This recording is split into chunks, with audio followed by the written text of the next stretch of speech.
Tonight, I invite you to settle into your bed or favorite chair, close your eyes, and let your breath slow as you prepare to journey into another time and place.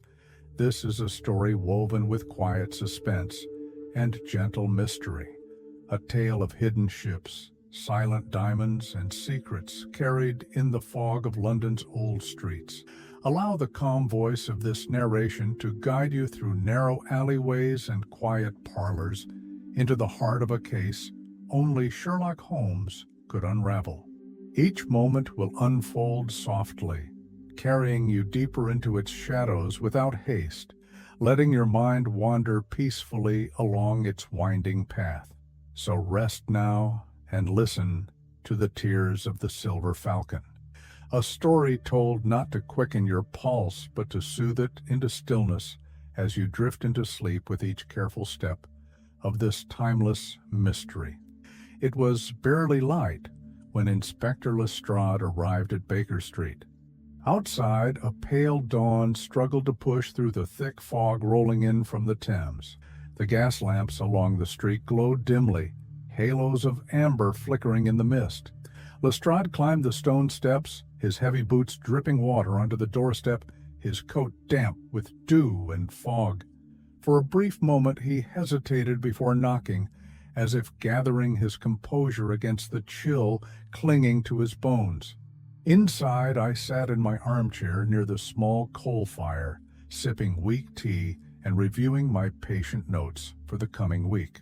Holmes was at his desk, coat draped across his shoulders like a dressing gown, eyes half closed as he studied the ashes in the fireplace with abstract focus. He often found inspiration in the quietest hours of morning when London still held its breath before waking. Lestrade's knock was firm but restrained, betraying urgency without panic. Holmes looked up at me, a silent conversation passing between us in that instant. I rose to open the door. The inspector stepped in quickly, his presence bringing a gust of damp, cold air into the warm parlor. He smelled of wool, wet leather, and the sharp river fog. He removed his hat and gloves with brisk movements, his eyes darting from me to Holmes as if measuring how much he should reveal. Holmes remained silent, tapping his long fingers against his teacup in a slow rhythm that echoed through the still room. Lestrade's voice came tight and low, carrying something like disbelief under his usual clipped authority. "Holmes, there is a Russian ship docked at Gravesend. No crew alive, no cargo, just corpses." Holmes's fingers stopped tapping. For a moment, only the ticking of the mantel clock filled the room, blending with the distant sound of a milkman's cart rattling along Baker Street. Holmes blinked once, then his gaze sharpened, as if someone had drawn back a curtain behind his eyes. He leaned forward slightly, studying Lestrade's drawn face with that quiet intensity that never failed to unsettle even seasoned policemen. "How many bodies, Inspector?" he asked softly, his voice almost blending with the whisper of the fog curling past the window glass. His tone was calm, almost gentle, but beneath it lay an undercurrent of expectation, like a violin string tightened to the edge of snapping. Lestrade swallowed before answering. "Every registered crew member. And the ship is silent, Holmes. No signs of violence, no cargo in the hold. The Russian consul is demanding immediate investigation before the newspapers learn." The yard does not know where to begin. Holmes stood, letting his coat slip to the floor. His tall frame seemed to expand, with energy awakened from stillness.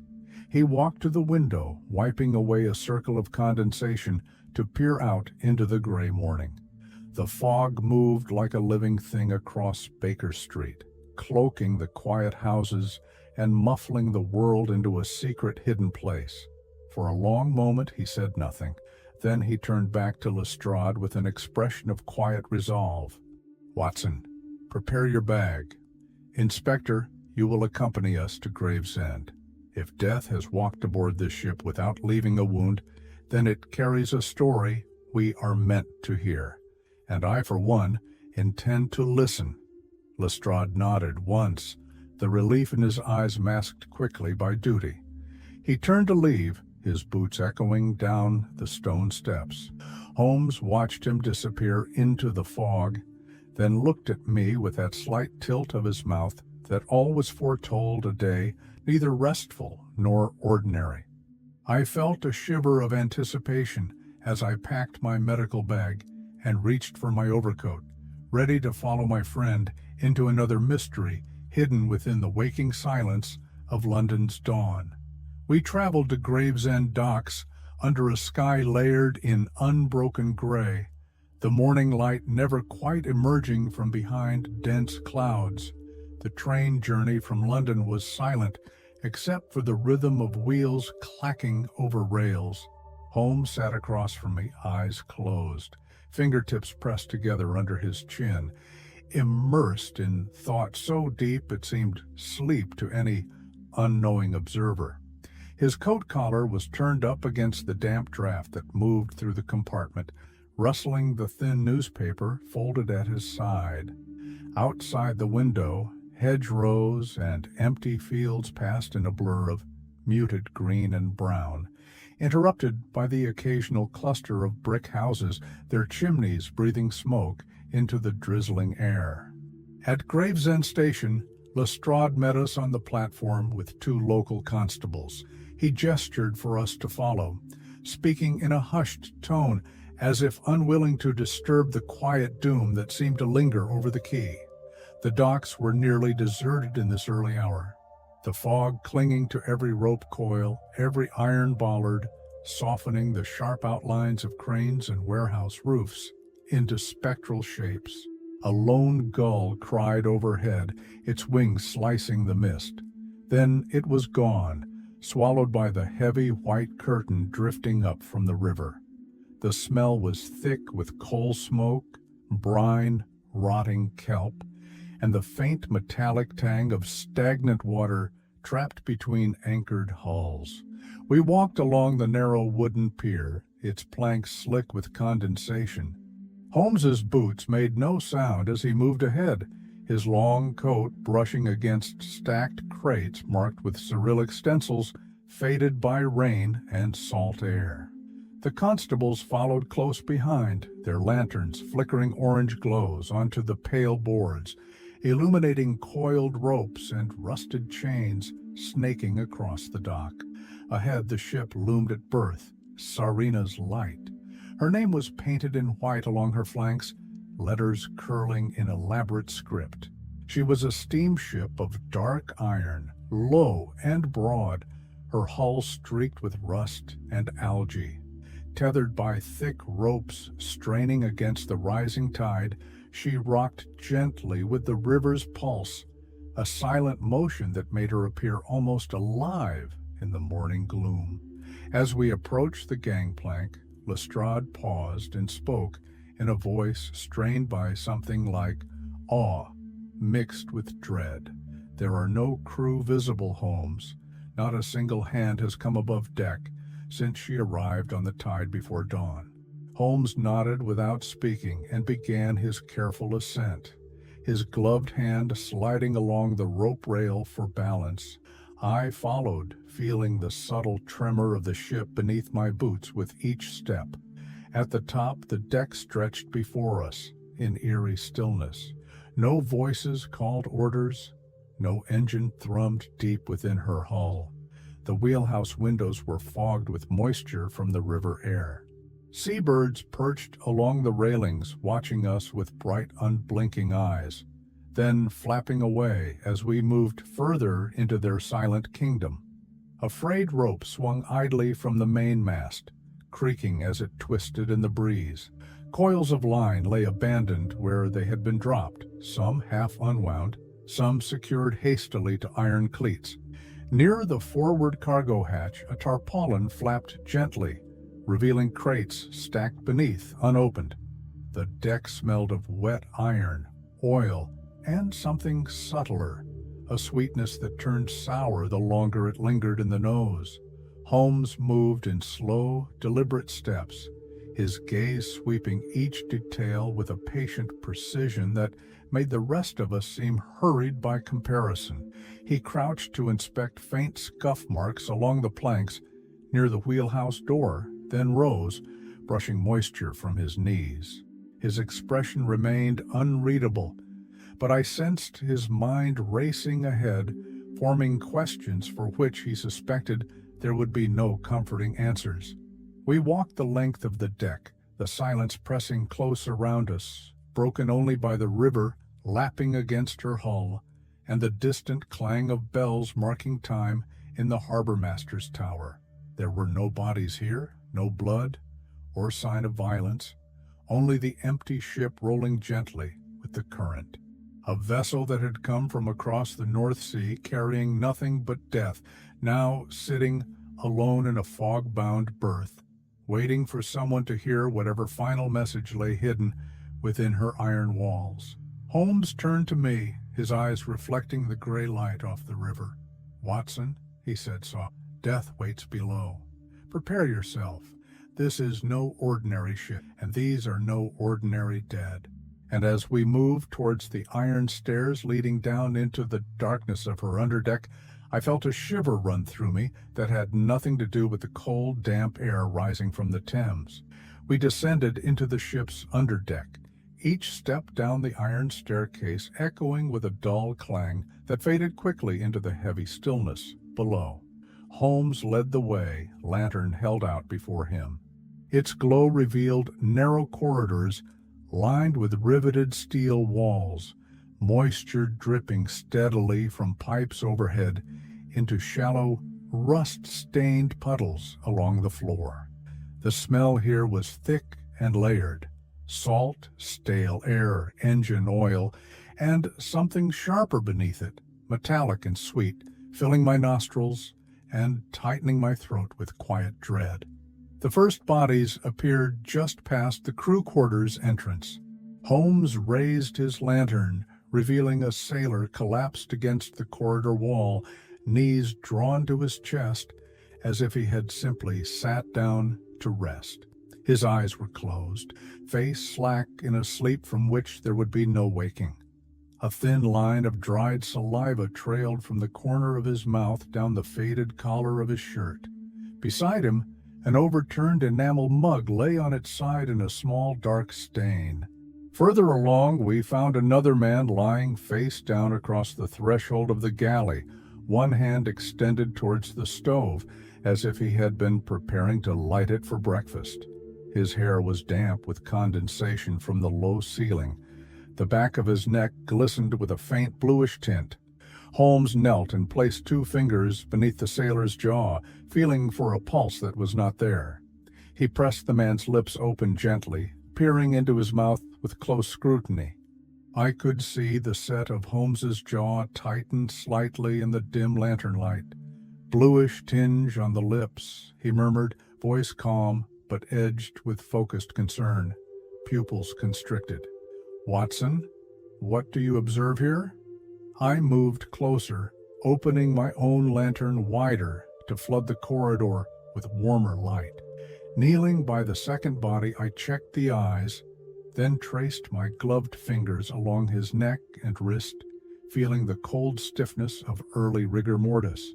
His skin showed no bruising, no signs of struggle or external injury. I inhaled carefully near his mouth and detected only the faint sourness of unwashed teeth mixed with a milder underlying note. "Opium derivative," I said softly, perhaps laced with aconite, or another slow-acting toxin. The constricted pupils confirm a narcotic depressant. Combined with aconite, the final stages would have been paralysis of respiratory function and death within an hour. Holmes listened without interrupting, his eyes never leaving the dead man's face. Slowly, he stood and turned to scan the length of the corridor. Along the walls, narrow bunk rooms opened on either side. In each, we found more bodies.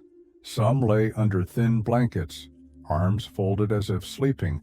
Others sat upright against bulkheads, heads resting at unnatural angles upon their chests. None bore wounds, none showed bruising, none had torn clothing or signs of panic. Death had come silently, softly, moving among them like a vapor, robbing each man of breath with a final gentleness that belied the horror of knowing one was being stolen from life without the mercy of suddenness. The air grew colder as we moved deeper into the ship, lantern light flickering across hanging oilskin jackets, coils of rope, and the silent gaze of dead men who had woken one last time into confusion before slipping back into endless dark. I could feel each breath tighten in my chest, as if the poison itself still floated in these narrow spaces, seeking fresh lungs to claim. Holmes paused before the steel door leading to the cargo hold. He stood in silence for a moment, his gaze fixed upon a small dark smudge near the handle. Raising his lantern closer, he studied it carefully before speaking, his voice low and even. "Death without violence, Watson. That is what we see here. But there is violence nonetheless, hidden within intention, within motive. This was neither an accident nor an act of mercy. It was an execution carried out with a surgeon's precision." He turned to me, his eyes reflecting the flickering lantern flame like pools of dark water. "Come. There is still the captain's quarters to search, and if we are to find the truth behind this silent slaughter, it will be written where command resided." As we stepped away, I looked back down the corridor one last time. The bodies lay there in quiet witness, lined along steel walls that echoed no sound but our own fading footsteps, as if the ship itself held its breath to guard their final secret. We made our way up a narrow companionway leading towards the stern, the lantern's glow weaving shadows across riveted walls that creaked softly with the ship's gentle sway. Each step brought the scent of damp wood and rusted iron, mingled with a faint lingering trace of coal smoke from the cold furnace far below. Holmes walked ahead, his movements precise, lantern held high, his sharp gaze flicking across every latch, seam, and rivet, as if reading the silent testimony etched into the vessel's bones. At last, we reached the door to the captain's quarters. It was crafted from dark oak, reinforced with iron bands. The brass nameplate read, "Captain Nikolai Reznikov," the letters engraved with fine care, now dulled by the damp air. Holmes paused to examine the latch. He traced his fingertips lightly across its edge, feeling for scratches or fresh markings. His brow furrowed slightly as he leaned in closer to study the lock cylinder, breathing softly, the lantern glow illuminating dust motes swirling between us. He stood back without a word and gestured for me to hold the lantern. From his coat pocket, he retrieved a slender strip of steel, the thin lockpick he always carried tucked within the seam of his inner lining. Within moments, the latch clicked softly, yielding to his expertise with the quiet surrender of a truth finally confessed.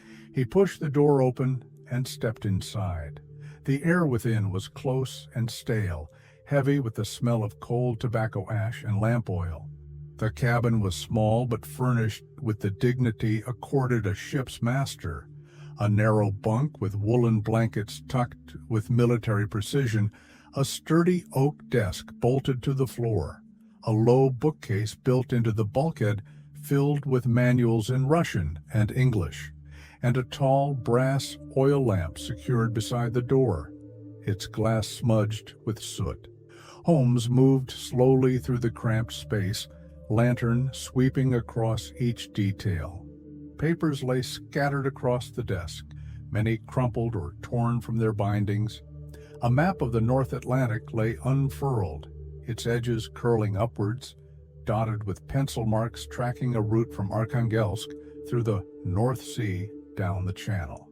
The captain's logbook chain dangled from the wall bracket, snapped cleanly near its clasp, leaving only a twisted link behind.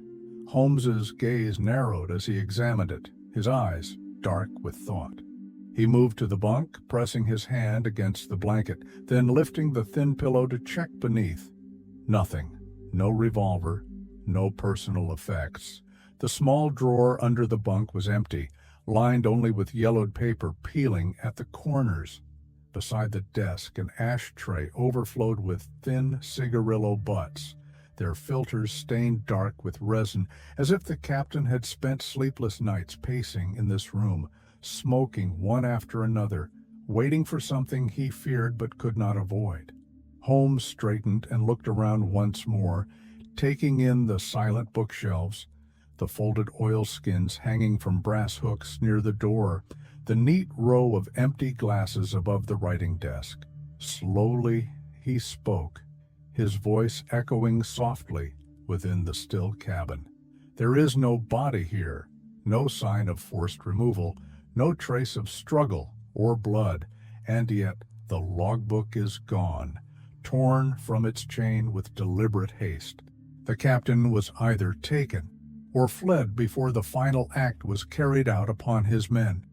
He turned to me, his eyes glinting in the lantern light, with the spark of conclusions forming just beyond the reach of speech.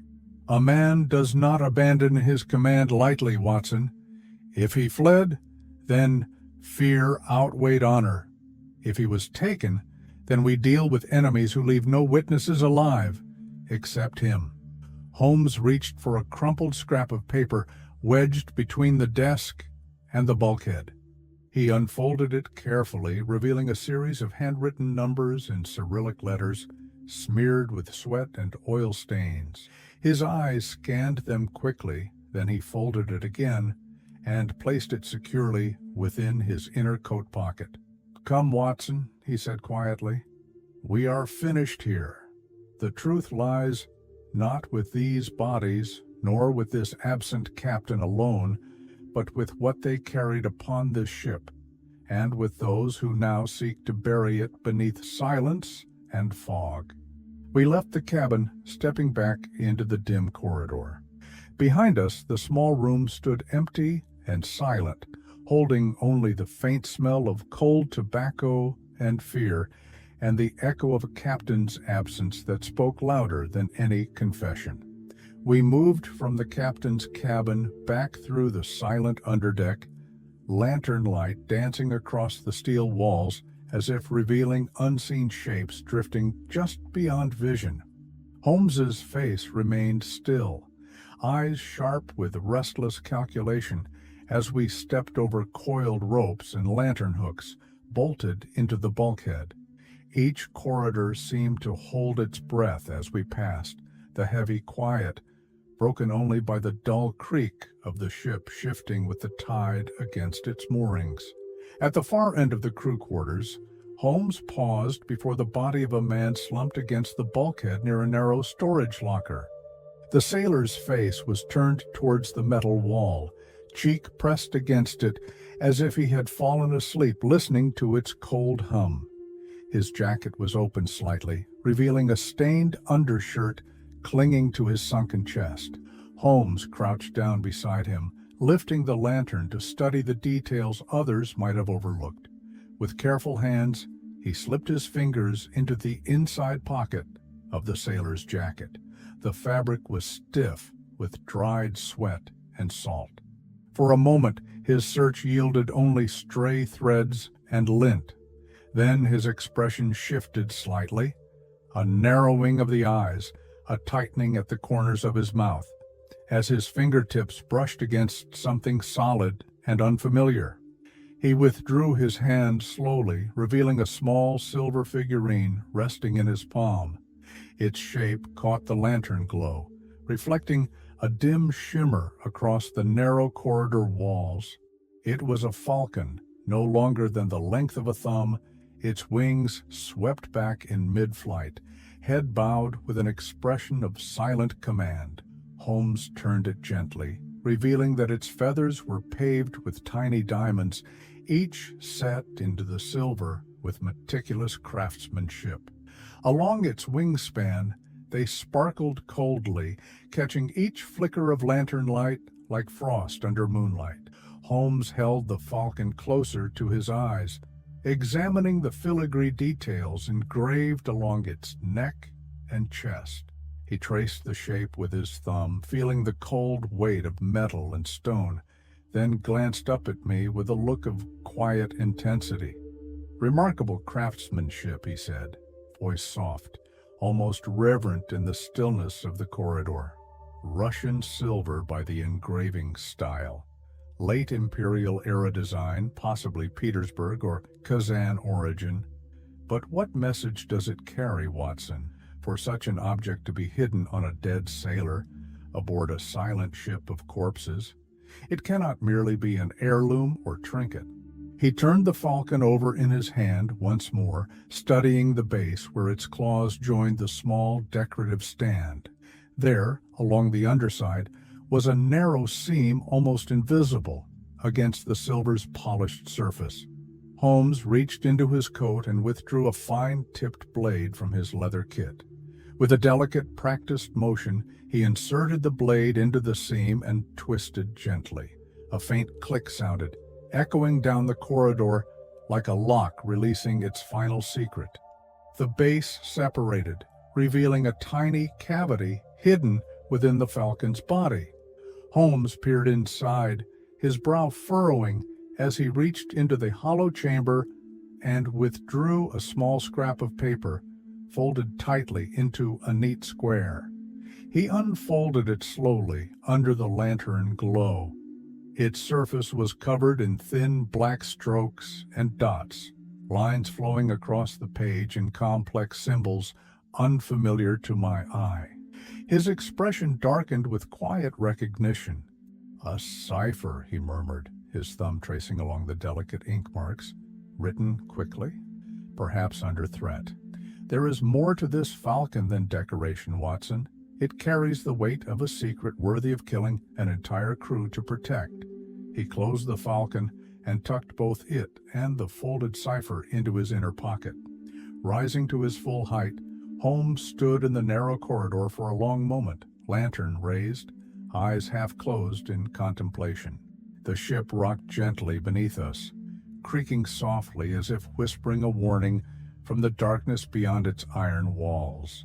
Then, without another word, he turned and walked back towards the staircase, his shadow stretching along the steel floor behind him, leading us away from the dead sailor who had carried a falcon worth 100 lives, and towards the deeper mystery, waiting patiently above the silent gray Thames. We emerged from the crew quarters into the dim morning light, filtering down the iron staircase. Fog pressed thick against the ship's portholes, lending the entire underdeck a dreamlike pallor. Holmes walked ahead with brisk purpose, the silver falcon secured within his inner coat pocket, its hidden cipher weighing on his mind with the gravity of an unsolved equation. As we passed into the galley corridor, Holmes paused abruptly near a body we had already examined earlier. It was the first mate, a broad-shouldered man with close-cropped blonde hair, lying half-sprawled across the galley doorframe. His uniform still bore its gold thread insignia tarnished by sweat and the ship's damp chill. Holmes knelt beside him once more, his sharp gaze scanning from the dead man's throat down to his belt and pockets, as if reviewing details with fresh insight. Without a word, Holmes reached for the man's waistband and felt along the thick leather belt hidden beneath his uniform jacket. His fingers paused. Gently, he lifted a narrow oilskin wrapping tucked into the dead man's waistband, pressed flat against his hip where it would remain hidden beneath the folds of his coat. Holmes unwrapped the oilskin slowly, revealing a thin booklet no larger than the palm of his hand. Its cover was dark with oil stains and smudges of soot, the corners softened by years of handling. He opened it carefully, revealing page after page covered in a meticulous script of symbols, strokes, and dots. Lines curled and intersected, some flowing like river currents, others structured into angular blocks of precise marks. Each page was filled with a sense of urgent purpose, the writing tight and compressed, leaving no inch of blank paper unfilled. I watched Holmes's eyes move across the symbols, his brow furrowing deeper with each silent moment. He turned page after page, the lantern glow casting shifting shadows across his face. At last, he closed the booklet gently, exhaling a quiet breath into the hushed corridor. "A cipher," he said softly, his voice almost blending with the ship's creaking timbers. This was written quickly, perhaps under threat, perhaps by a man who knew his life would end before he could explain its meaning aloud. He stood, sliding the booklet into the same inner pocket that held the silver falcon, then gazed down at the dead first mate for a long, silent moment. His expression was unreadable, neither pity nor disdain, only an unspoken acknowledgement of duty cut short. Holmes turned and gestured for me to follow. As we moved away, I cast a final glance back at the first mate's still form, wondering what thoughts had filled his mind as he wrote those final pages of ciphered truth. Fear? Resolve? Or a desperate hope that someone someday would find his words and finish what he could not? The quiet corridor closed behind us with a hush, leaving the dead to their eternal watch over secrets written in a language only danger could create and only Sherlock Holmes could hope to unlock. Back in the open air of the deck, the fog had thickened around Serena's light until the ship seemed to float within a vast white void, detached from the world beyond the creaking ropes and dim lanterns. Holmes stood near the rail, lantern held low, its glow illuminating swirling vapor that coiled around his boots and coat, hemmed like living mist. He withdrew the small coated booklet from his inner pocket, handling it with a delicate precision that spoke of reverence rather than mere investigation. He turned each page slowly, his thumb brushing along the tight margins covered with curling symbols and harsh slashes of ink. His gaze remained steady, scanning every page twice before continuing, as if searching not only for meaning within the cipher, but for signs of the man who wrote it. The rhythm of his fear, his urgency, his final thoughts etched into paper in strokes of black desperation. At last, near the final third of the booklet, Holmes paused.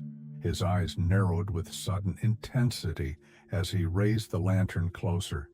There, scrawled across an otherwise coded page in uneven Cyrillic script, was a single phrase written hastily between two lines of symbols.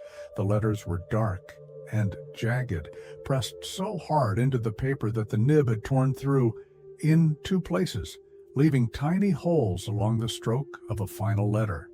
Holmes read the words in a low whisper, his voice merging with the hush of fog drifting past us. "Tears of the mother of crows."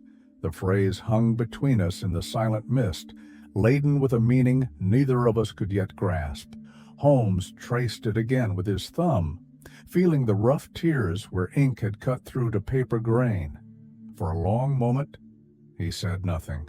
The ship's timbers creaked softly beneath our boots, the only sound amid the vast emptiness of river fog wrapping us in its cold shroud. "Watson," he murmured at last, eyes still fixed on the phrase, "there is something deeper within this name. Tears suggest value, rarity, or loss. Mother implies command or ownership. And crows."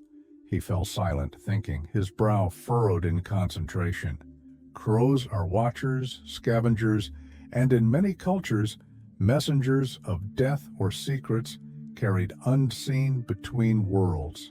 He closed the booklet gently, slipping it back into his pocket alongside the silver falcon, then turned to stare out across the white expanse where the river should have been. I watched him stand there, lantern glow, casting his long silhouette across the fog-bound deck, as silent and unmoving as a statue carved from darkness and thought. "Whatever these tears are, Watson," he said softly, "they were worth killing for. And whoever the mother of crows is, her reach extends far beyond this ship. We will find her, but only by following the path these tears leave behind." He turned away from the rail and began walking towards the gangplank, his coat swirling softly around his boots as he passed me, leaving behind only the whisper of fog curling into the space where he had stood. I followed, feeling the weight of that strange phrase settle over my shoulders like a cold cloak, wondering what darkness lay waiting at the end of this new path Holmes had chosen to walk, a path written in the tears of a mother no man could yet name. We stepped off Tsarina's light into the pale daylight that had finally begun to filter through the dissipating fog. The docks of Gravesend felt strangely muted after the silent terror of the ship, as though the air itself held its breath in respect for what lay aboard her decks. Holmes walked ahead, coat collar turned up against the damp breeze blowing off the river, his strides quick and purposeful across the wet planks of the pier. Inspector Lestrade awaited us near the harbor master's office, his boots leaving shallow impressions in the morning dew that clung to the timbers. He had been speaking with an elderly official in a dark blue wool coat, whose spectacles perched low on his nose as he leafed through a stack of thin paper folios tied with string. Holmes approached without greeting, his presence commanding attention with quiet force. The harbor master looked up sharply, blinking at the intensity of Holmes's gaze. "We require her papers," Holmes said calmly. "All registered cargo, crew manifests, destination logs, and port clearance records." The harbor master nodded hastily, untying a fresh bundle of documents.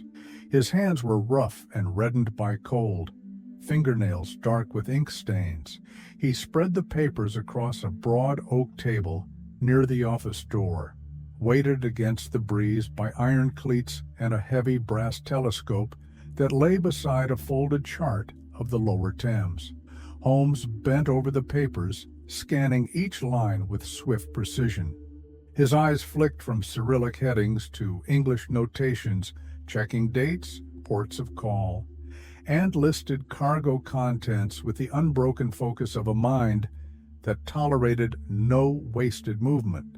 Lestrade shifted uncomfortably beside me, pulling at his damp coat sleeves, clearly unsettled by Holmes's silent absorption. At last, Holmes straightened, tapping the edge of one paper with his forefinger. His voice was quiet, but edged with steely certainty. "Here." Tsarina's light registered departure from Arkhangelsk with mining equipment consigned to Havana, drills, winches, steel cable spools, geological sampling rigs, standard industrial manifest. But, he paused, eyes narrowing further, there is no listed return cargo, no notation of inbound freight for the journey back to Russia. He lifted his gaze to the harbor master, who stood watching with an air of anxious curiosity. "No ship sails empty both ways," Holmes said softly, each word measured with an unspoken accusation. "Even a vessel of state or military charter would carry ballast freight, if nothing else. This ship returned with nothing but death aboard, and the unexplained presence of a fortune concealed in a silver falcon. That absence is as telling as any declaration of illicit cargo." He folded the manifest papers and handed them back with precise care, then turned away from the table, coat swirling behind him. As he walked towards the edge of the pier, I followed in silence, feeling the moisture of the river breeze cool against my face. Holmes paused near a stack of hemp rope coils, staring out across the docks to where Tsarina's light lay, moored against the worn timbers. Her dark hull seemed to drink in the weak daylight, her silent decks waiting for the final truth to emerge from beneath the thin veil of official documents and diplomatic protections.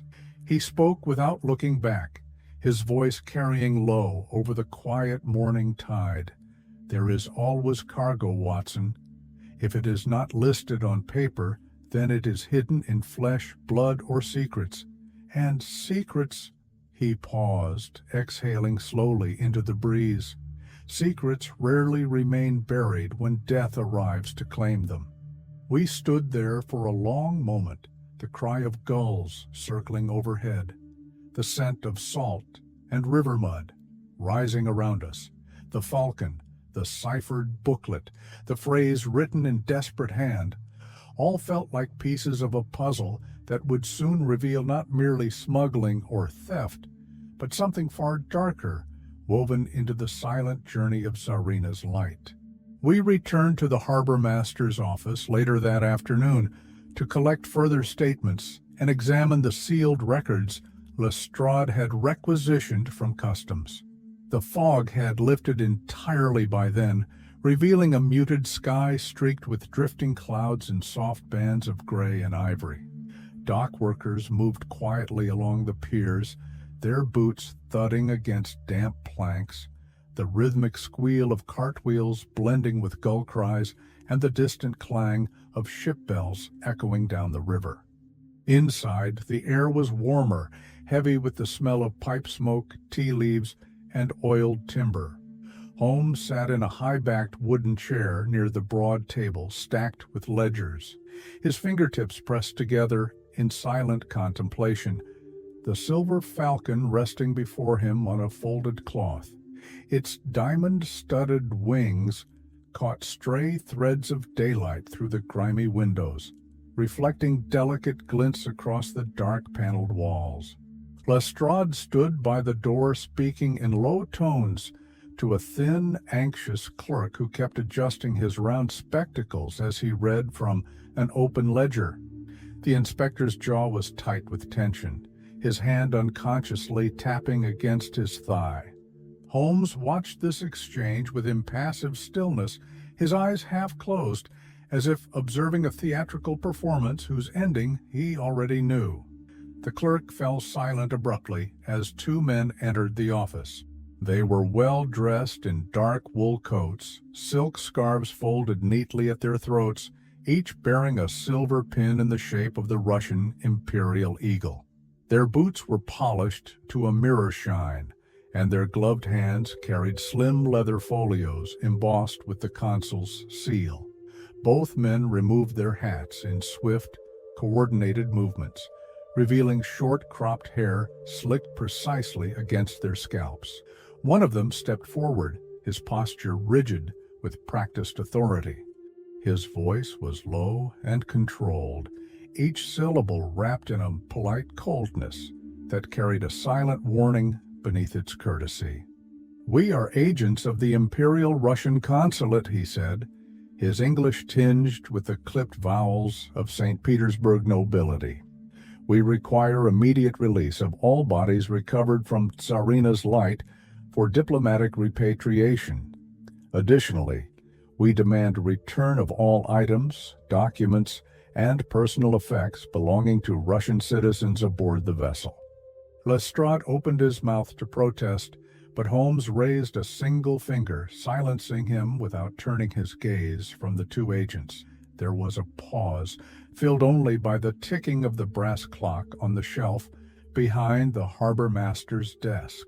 Holmes spoke softly, his tone almost gentle, yet each word carried the calm steel that made men twice his size falter in their certainty.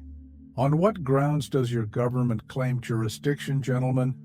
The agent straightened further, the corners of his mouth tightening in irritation at being questioned. "National security, Mr. Holmes. This ship is Russian-flagged. Its crew were Russian nationals. The cargo manifests are protected by diplomatic charter. We advise you to release all remains and records into our custody immediately. Delay will be interpreted as obstruction of state interests." Lestrade shifted uncomfortably, glancing at Holmes with an expression torn between helplessness and frustrated anger. The second agent placed his folio upon the table, flipping it open to reveal a stamped document covered in Cyrillic script and wax seals. The scent of beeswax and ink rose into the warm office air.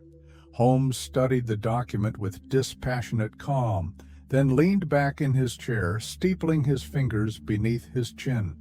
His gray eyes flickered from the document to the falcon resting on the cloth before him, then up to meet the gaze of the lead agent.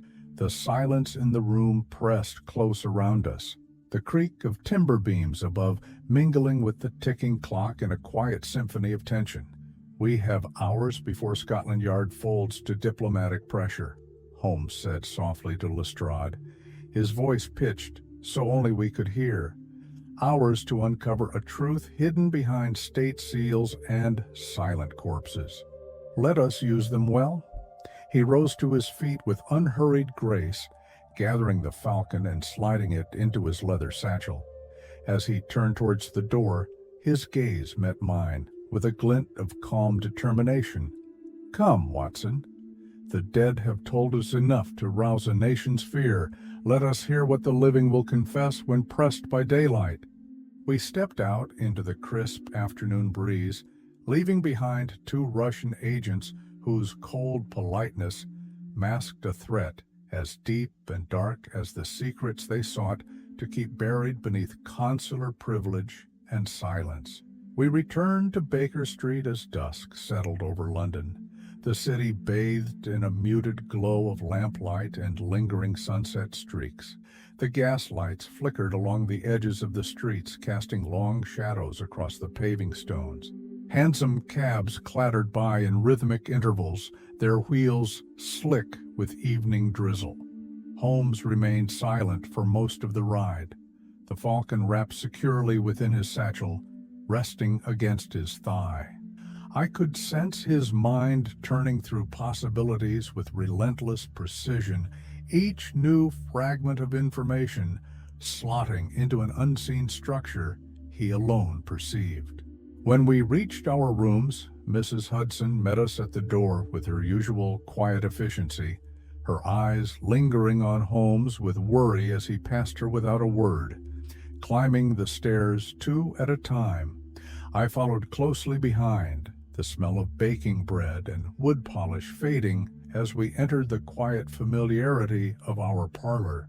Holmes set the satchel upon his desk, removed the falcon with great care, and placed it on a folded white cloth. He sat in his high-backed chair, the lamplight casting golden arcs across his sharp features. The room felt hushed around him, filled only with the soft ticking of the mantel clock and the faint rattle of rain beginning against the window panes. He turned the falcon in his long fingers, studying it with narrowed eyes.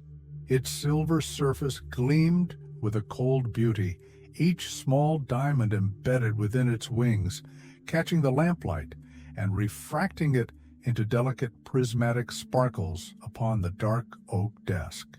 Holmes reached for his magnifying glass and leaned forward, his gaze passing methodically over each stone. Each diamond is set under a thin, etched mark. "Watson," he said softly, his voice almost reverent with focused curiosity. "Look here. Do you see this shallow line engraved beneath the third stone on the left wing? And another beneath the larger diamond here, a mark resembling a vertical stroke, crossed with 2 short horizontal lines." I moved closer, peering through his glass in turn. The marks were almost invisible, mere shadows cut into silver, no wider than a strand of hair. Yet each bore a deliberate precision that revealed the hand of a master craftsman. "Numbers," Holmes murmured, "or perhaps coordinates, or prices. A system of classification embedded within the falcon itself." He set down the magnifying glass and retrieved a small prying tool from his drawer. With delicate movements, he loosened one of the smallest diamonds from its setting. It fell with a muted clink onto the folded cloth, revealing a tiny engraved kanji character hidden beneath where it had rested unseen.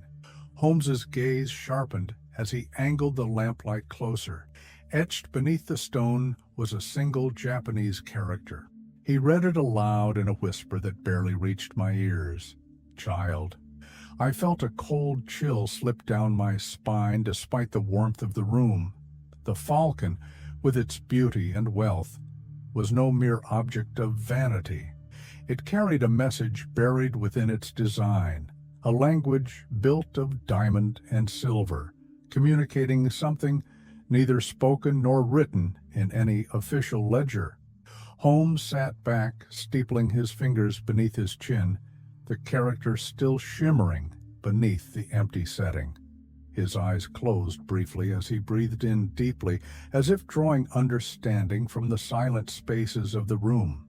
If each stone carries a mark, he said quietly, then each stone carries a meaning, a name, a destination, a value. And if beneath one stone lies the word child, then beneath others may lie words far darker than currency or rank. This falcon is not an ornament, Watson. It is a ledger, one that records secrets with the permanence of diamond and the silence of silver. Outside, the rain fell steadily now, tapping against the window glass with rhythmic persistence. Holmes remained motionless, staring at the falcon, as though it might shift and reveal its full truth in the flickering lamplight. The language of diamonds, he murmured, a final quiet phrase that hung between us like a shadow. A language spoken by those who trade in lives too valuable or too expendable to ever appear on paper.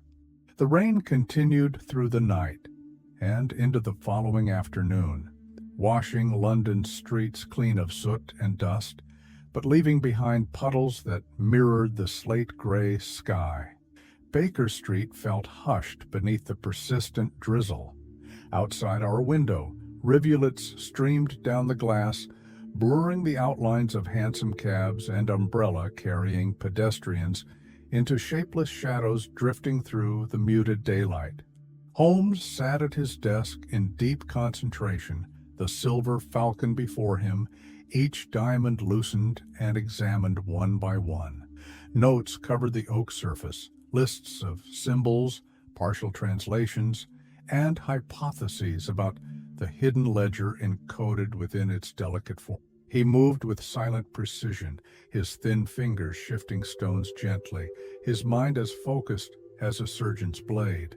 The faint scent of strong black tea mingled with the earthy aroma of rain-soaked wool from our coats drying by the fire. It was in this quiet intensity that Mrs. Hudson's soft knock sounded at the parlor door. She entered without waiting, her lined face marked with polite concern. "There is a gentleman here to see you, Mr. Holmes," she said quietly. He would not give his card, only that he comes on business of delicate urgency." Holmes glanced up sharply, his gray eyes narrowing. "Show him in, Mrs. Hudson, and please prepare fresh tea." She nodded and stepped aside to allow a man to enter. He was of slight build, impeccably dressed in a dark tailored suit of thin wool, his crisp white shirt collar folded over a narrow silk tie. His hair was cut short and neat, streaks of silver running through otherwise inky black strands combed precisely across his scalp. His skin bore the pale golden hue of South China, his eyes narrow and dark, watchful without betraying emotion. He paused at the threshold, his gaze flicking across the room, assessing each detail in a single, silent sweep, before stepping forward with quiet, precise steps. When he spoke, his voice was low and calm, the English lightly accented but fluent. Each syllable carried on a tone of controlled courtesy. "Mr. Holmes, I am Henry Low, of Low Brothers Banking House, Hong Kong. I apologize for arriving without prior arrangement. My business today is of a nature that tolerates no delay." Holmes rose and inclined his head slightly, his expression unreadable. "Please, Mr. Low, join us by the fire. What brings you across continents to my sitting room in this weather?"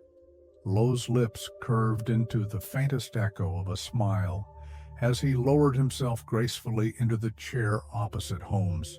He rested his leather-gloved hands upon his knees, the fingertips tapping together in a delicate rhythm that spoke of habit rather than impatience. For a moment he studied Holmes with careful attention, his gaze drifting only briefly towards me before returning to the detective's still face. "I have heard of your discovery aboard Czarina's Light, Mr. Holmes. The Silver Falcon, I believe, currently in your possession." He paused, observing Holmes's impassive reaction before continuing. "It is an item of significant importance to interests that I represent. I come to request its return." Holmes tilted his head slightly, a gesture so subtle most would miss it, though I knew it as the first sign of his mind sharpening to full alertness. "And what, Mr. Lowe, do these interests propose in exchange for the Falcon's return?" Lowe did not shift in his seat. His eyes remained locked upon Holmes's with unblinking calm. His voice softened further, the edges of his courtesy cooling into something almost clinical. "Return it to us, Mr. Holmes, and no harm will come to you or to your associate. Consider it a gesture of prudence rather than negotiation. Some burdens are best left uncarried by those with no stake in their origin." A silence settled over the room, broken only by the hiss of rain against the window and the soft tick of the mantel clock. Holmes remained still, his face unreadable, his fingers steepled before him, the falcon resting in its cloth cradle upon his desk between them, like a silent third presence in their conversation. Henry Lowe waited, perfectly poised, as though certain that patience alone would win his cause. Outside, thunder rumbled low across London, vibrating through the glass and into the hush of our rooms, underscoring the sense that what had begun aboard a ghost ship on the Thames now reached into networks of power and commerce that spanned oceans and nations, and that this quiet banker carried more than financial purpose behind his courteous gaze. The silence between Holmes and Henry Lowe stretched long and unbroken, a quiet tension that seemed to still the air itself. The only sound was the gentle ticking of the mantel clock and the steady rhythm of rain drumming against the window panes. The banker sat with perfect composure, his gloved fingers resting lightly atop his knees, his gaze calm and unblinking. Holmes remained equally motionless, fingertips pressed together beneath his chin, his gray eyes narrowed slightly as he studied the man before him. At last, Holmes lowered his hands and leaned forward slightly, his voice emerging soft and even, each word precise and deliberate. "Mr. Lowe," he said, "I do not respond well to threats, subtle or otherwise. If your purpose here is to frighten me into compliance, you will find it a poor investment of your time." Lowe's expression did not change, though a faint tightening around his mouth suggested a flicker of irritation. He inclined his head minimally, his dark eyes never leaving Holmes's face. "I assure you, Mr. Holmes, my words carry no threat, only guidance. The Falcon does not belong to your government or your police. It is a private matter, and you would do well to allow its return to those with rightful claim." Holmes regarded him silently for a moment, then tilted his head slightly to the side, as if considering an interesting yet ultimately irrelevant hypothesis. "Who is the mother of crows?" he asked softly. The question landed between them with the weight of something unexpected. For the first time, Lowe's composure faltered, if only by the slightest fraction. His eyes narrowed imperceptibly, the calm mask flickering before reassembling with practiced ease. "That name, Mr. Holmes, is neither your concern nor your danger," he said, his voice now edged with a cold finality. "Return the Falcon to us today, and you need not hear it again." Holmes leaned back in his chair, crossing his legs with unhurried grace. He studied Lowe with quiet curiosity. as if examining a rare insect pinned beneath glass. "I fear, Mr. Lowe, that my curiosity is far stronger than my fear." Whoever the mother of crows is, her reach extends from Hong Kong to Moscow, and now to a ship filled with dead men upon the Thames. I find that fascinating. Lowe's gaze remained steady, but his fingers pressed together more firmly, leather creaking softly under the tension of his grip. For a moment, neither man spoke. Outside, a gust of wind rattled the window panes, carrying with it the damp chill of late autumn rain sweeping down Baker Street. Holmes rose smoothly from his chair, standing tall, his presence filling the room with quiet force. He turned to place the falcon back upon the folded cloth atop his desk, then faced Lowe once more, his expression calm yet unyielding. "You may inform your employers that the falcon will remain here until its purpose is fully understood. Should they wish to prevent further inquiry, they are welcome to attempt persuasion by means more effective than veiled intimidation." Lowe's eyes darkened with something that might have been anger or admiration, though his expression remained composed. He rose from his chair without haste, smoothing the front of his dark suit with practiced precision. As he moved towards the door, he paused, turning back to look at Holmes for a final moment. "Be careful, Mr. Holmes," he said softly, his voice low and almost sorrowful. "Curiosity is a virtue until it becomes a weapon turned upon its bearer." Then he stepped out into the dim hallway, his quiet footsteps fading down the stairs until only the ticking clock and the sigh of rain against the windows remained. Holmes stood motionless for several minutes, his gaze fixed upon the falcon, glittering in silent defiance upon his desk. At last, he spoke, almost to himself. The mother of crows, Watson, a name wrapped in shadows, and now a banker come across oceans to reclaim what she has lost. We are no longer investigating a simple crime. We are trespassing upon a kingdom built in darkness. The day slipped quietly into evening, with the rain giving way to a steady, cold drizzle that veiled Baker Street in silver mist. Holmes remained at his desk long after Henry Lowe's departure, the silver falcon before him catching the light of the oil lamp, each diamond gleaming like a tiny frozen star. He sat unmoving, deep in silent calculation, eyes half closed, fingertips pressed together beneath his chin. I could almost hear the machinery of his mind turning, each cog spinning with relentless precision, weaving connections that remained invisible to the rest of us until he chose to speak them aloud. It was just after 8 o'clock when Mrs. Hudson knocked softly and opened the door, her voice apologetic. "Mr. Holmes, he has returned." Before she could finish, Henry Lowe stepped quietly past her into the room. Tonight he wore the same dark suit, though his tie was replaced with a folded silk scarf the color of deep wine. Raindrops clung to the shoulders of his coat, darkening the fine wool in small spreading circles. He removed his gloves slowly, one finger at a time, his gaze fixed upon Holmes with an unwavering stillness. Holmes did not rise. He regarded Lowe with calm curiosity, waiting in silent invitation. Lowe moved to stand before the desk, placing his gloves neatly beside the silver falcon.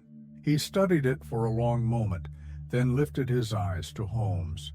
When he spoke, his voice carried none of the earlier courtesy. It was quiet and flat, stripped of warmth, the edges honed with something colder than anger. "The tears of the falcon pay for safe passage of laborers. Interfere, and you will join them at the bottom of the Thames." The words settled into the room with a heavy finality. For a moment I could hear nothing but the quiet hiss of the gas lamp and the faint drip of rainwater from Lowe's coat onto the polished floorboards. Holmes did not flinch. His gray eyes remained locked upon the banker's, reading every subtle flicker of muscle, every fractional shift in breath or gaze that might betray intent or fear. At last, Holmes spoke, his tone unchanged, calm, precise, and edged with a controlled contempt that only those who knew him deeply could detect. "The tears of the falcon.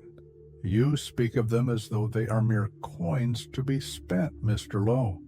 But what is their true currency? What buys passage that requires an entire ship's crew to die in silence?" Lowe's expression flickered for an instant, a tightening around the eyes, a slight tremor of the jaw, before smoothing once more into his mask of cold composure. He reached into his coat and withdrew a thin black card embossed with a single silver character I did not recognize. Placing it beside the falcon, he spoke in a tone almost gentle. "You are wise, Mr. Holmes. Do not be unwise. This is your final courtesy. Return what is not yours, and step away from what you cannot change." He turned without waiting for a reply, slipping his gloves back on as he crossed the room with silent, fluid steps. As the door closed behind him, the quiet returned, heavy and absolute, pressing against the ticking of the clock and the faint rattle of coals settling in the hearth. Holmes remained still, his gaze fixed upon the thin black card beside the falcon, its silver character shimmering softly in the lamplight.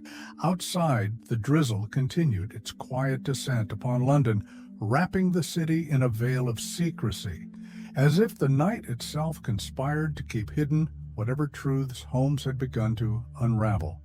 He spoke at last, his voice low and even, as if speaking to the shadows that crowded close around the lamplight's glow. "So they pay with tears, Watson. But what is the price of a human life, and who profits from its sale?" The hours slipped by in quiet succession, marked only by the steady ticking of the mantel clock and the faint sigh of drizzle against the windows. Holmes did not move from his chair. He sat with his elbows resting upon the arms, fingertips pressed together before his mouth, eyes fixed upon the falcon and the black card left by Henry Lowe. His gaze did not flicker. It remained locked in that single point of focus, seeing not only what lay before him, but everything it connected to within the deep vaults of his mind. I sat opposite him, my medical journal lying unread upon my lap. The room felt heavy with silence, the kind that arrives not from calm, but from the hush of thought-gathering force before breaking into words. At last he spoke. His voice was quiet and flat, carrying a weight that pressed cold against my chest. "Watson," he said, "there is no trade in laborers here. There is trade in lives." He reached forward and lifted the silver falcon gently, turning it in his hands so the lamplight caught along its diamond wings and traced bright lines across the wall. He studied the etched kanji character beneath the removed stone, then set it down carefully upon the folded cloth. His eyes lifted to meet mine. Each of these stones is marked with a name, a place, or a price. They are not decorative. They are entries, records. This falcon is a ledger in the oldest and darkest sense. These tears of the falcon pay not for safe passage of willing workers, but for the transport and purchase of human beings treated as property. I felt my throat tighten as I watched him speak. Outside, a hansom cab rattled down Baker Street, its wheels spraying puddles across the stones, the sound quickly fading into the hush of drizzle. Holmes remained still, his long, pale fingers resting lightly against the falcon's wings. "Forced workers," he continued softly, eyes distant. "Slaves, men and women taken from villages, from debts they could never repay, from families they will never see again, shipped in hidden holds beneath false manifests, sold into mines, railways, plantations, factories, wherever the profits outweigh the risk of their deaths." He fell silent, his gaze dropping to the black card beside the falcon. Its silver character gleamed softly under the lamp. A symbol of power, of threat, of certainty, that what it represented lay beyond the reach of any police or a court. Holmes reached out and traced the edge of the card with one fingertip, as if testing its reality against the quiet horror of what he had just spoken.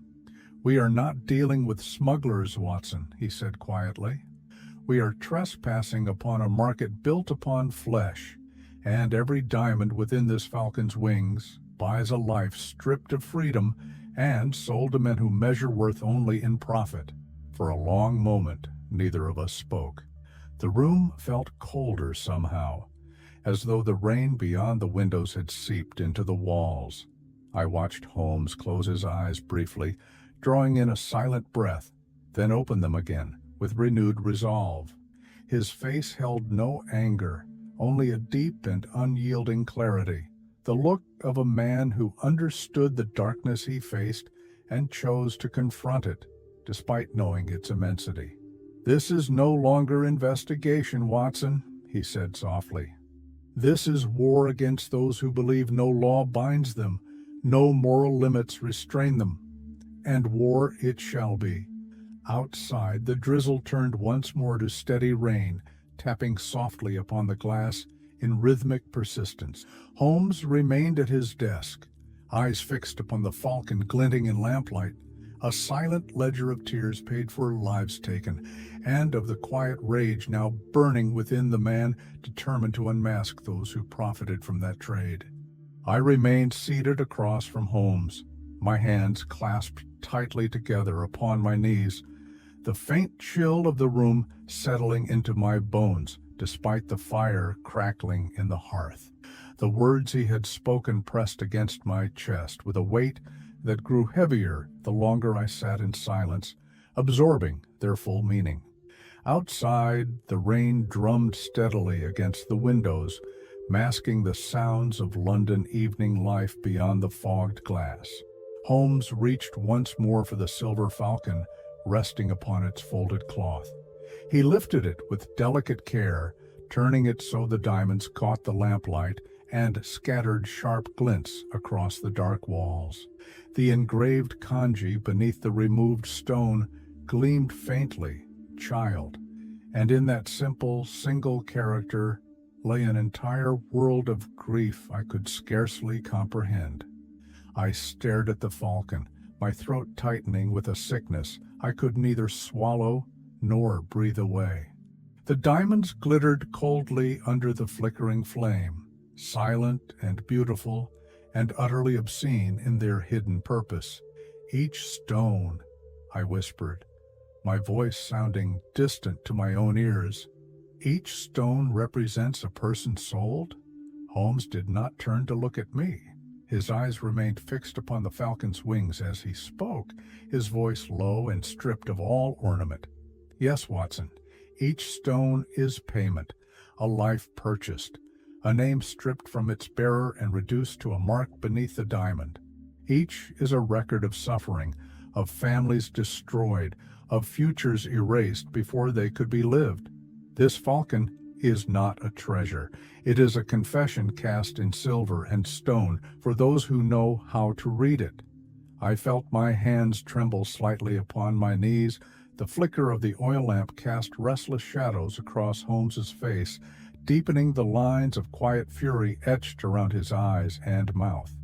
Outside, the rain grew louder, the steady drumming filling the silent spaces between us with a rhythm that felt like the echo of heartbeats lost across oceans.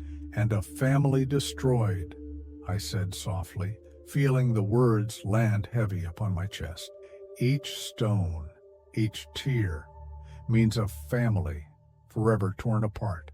Holmes closed his eyes briefly, his jaw tightening as he exhaled a quiet, controlled breath.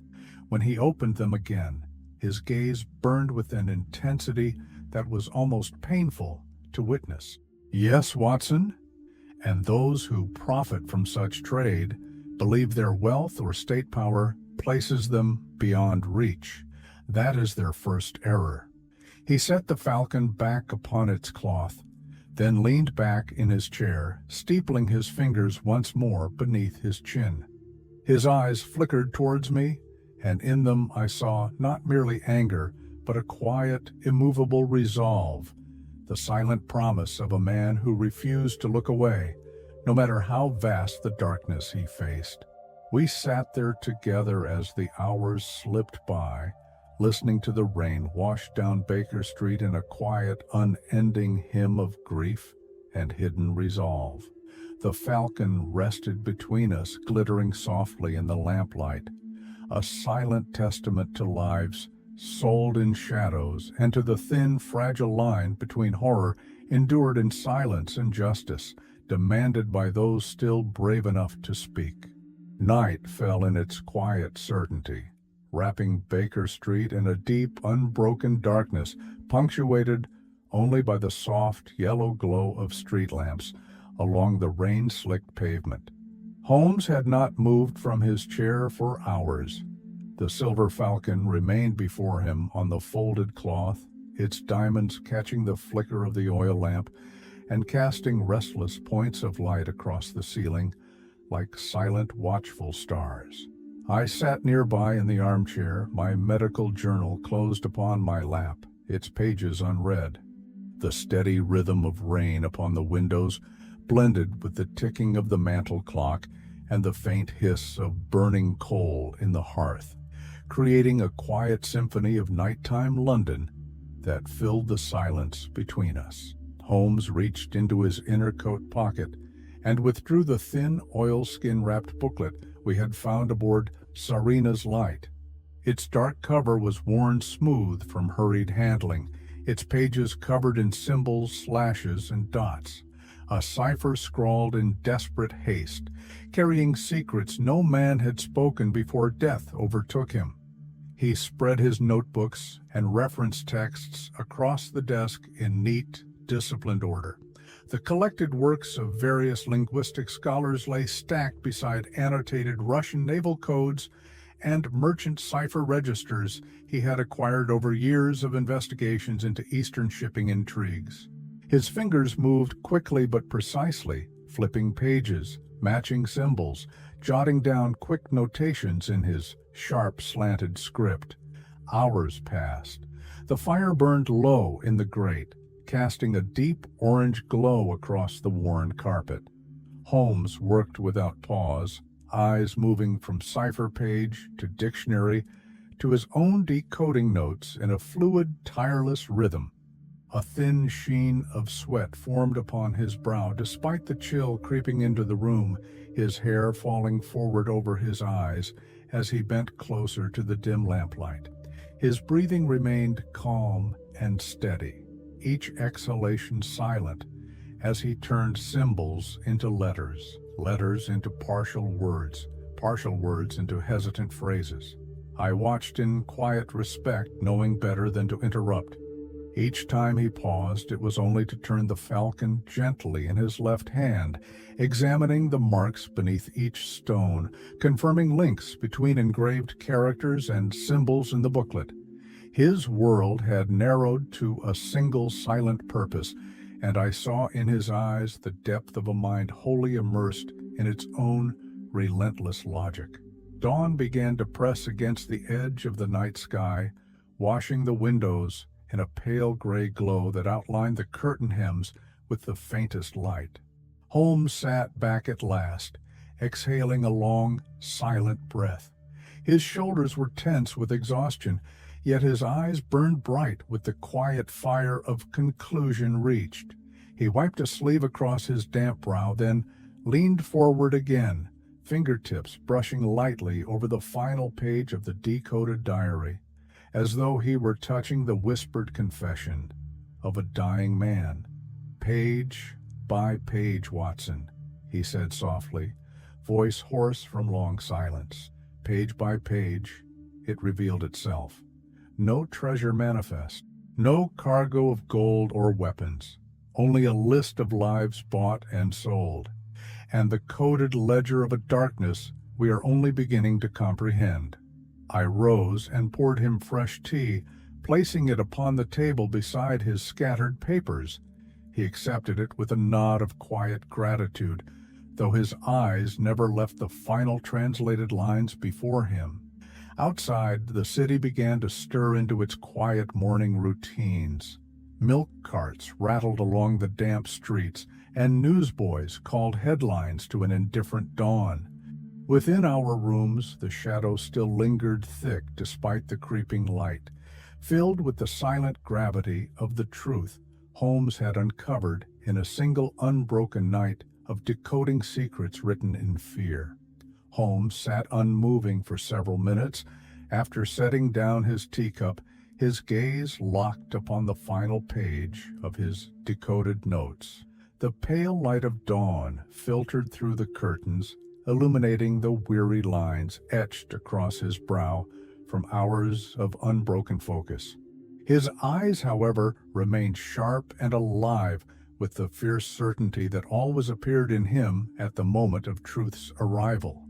I rose and moved closer, feeling the quiet tension of the room tighten around us, as if even the air itself leaned forward to hear what he would now reveal. Holmes lifted the booklet gently, turning the final page towards the lantern glow, and began to read aloud in a voice low and steady, each word falling into the silence with heavy clarity. Shipment, 203 souls. Origin, Guangdong. Paid, 47 tiers. Receiver, Consulate Safe House, Limehouse.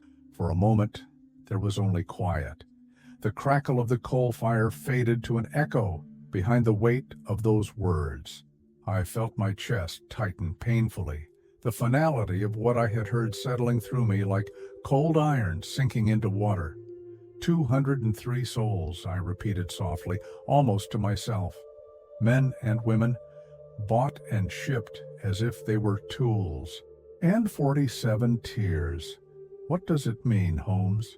He set the booklet down upon his notes and lifted the silver falcon once more, holding it so its diamond wings caught the dawn light creeping across the desk. Each stone flashed cold and bright, reflecting its silent secrets back into the dim room. Each diamond, he said quietly, is a tier. Payment. Proof of transaction. This falcon is not merely a ledger of what was sold. It is the receipt of the buyer's payment. 47 stones for 203 lives. An average of, he paused, eyes narrowing as he calculated silently, approximately 4 lives per stone, though likely it varies by age, health, or perceived skill. His words cut through me with a chill deeper than the cold morning air seeping through the window cracks. Outside, the first carts of the day rattled over damp paving stones, and faint voices drifted upwards as milkmen called out their deliveries in quiet sing-song routine. London awoke to its business of commerce and politics, blissfully unaware that within a single silent ship on the Thames, 203 human lives had been reduced to the flicker of diamonds upon a silver falcon's wings. Holmes lowered the falcon back onto its folded cloth and sat back, steepling his fingers beneath his chin. His eyes flickered up to meet mine, the calm in them now threaded with something darker, a quiet, controlled anger forged into unbreakable resolve. "This ledger is destined for a Limehouse, Watson," he said softly. "A consulate safe house, protected under diplomatic charter. They believe it shields them from the law, and for most men, it does." He fell silent for a long moment, the ticking of the clock filling the hush between us. Outside, the dawn grew brighter, illuminating the falcon's diamonds until they blazed like tiny suns against the dark wood of the desk. At last, he spoke again, his voice barely above a whisper. "But no law will keep me from those who trade in lives as if they were coin. The mother of crows believes herself beyond consequence. I intend to teach her otherwise." He closed his eyes briefly, exhaling a slow breath that seemed to carry with it the silent promise of what he would now set into motion. In that moment, I understood with absolute clarity that Holmes had moved beyond investigation into a realm where his mind became a weapon sharpened by justice and by the quiet fury of a man who refused to look away from truths too dark for others to bear. Morning grew into a pale, washed-out midday as Holmes and I sat in the parlor, the city beyond our windows muffled under a lingering mist that clung stubbornly to rooftops and chimneys.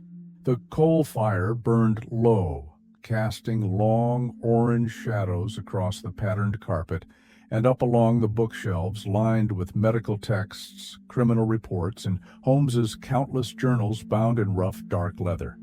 Holmes had not moved from his seat for nearly an hour.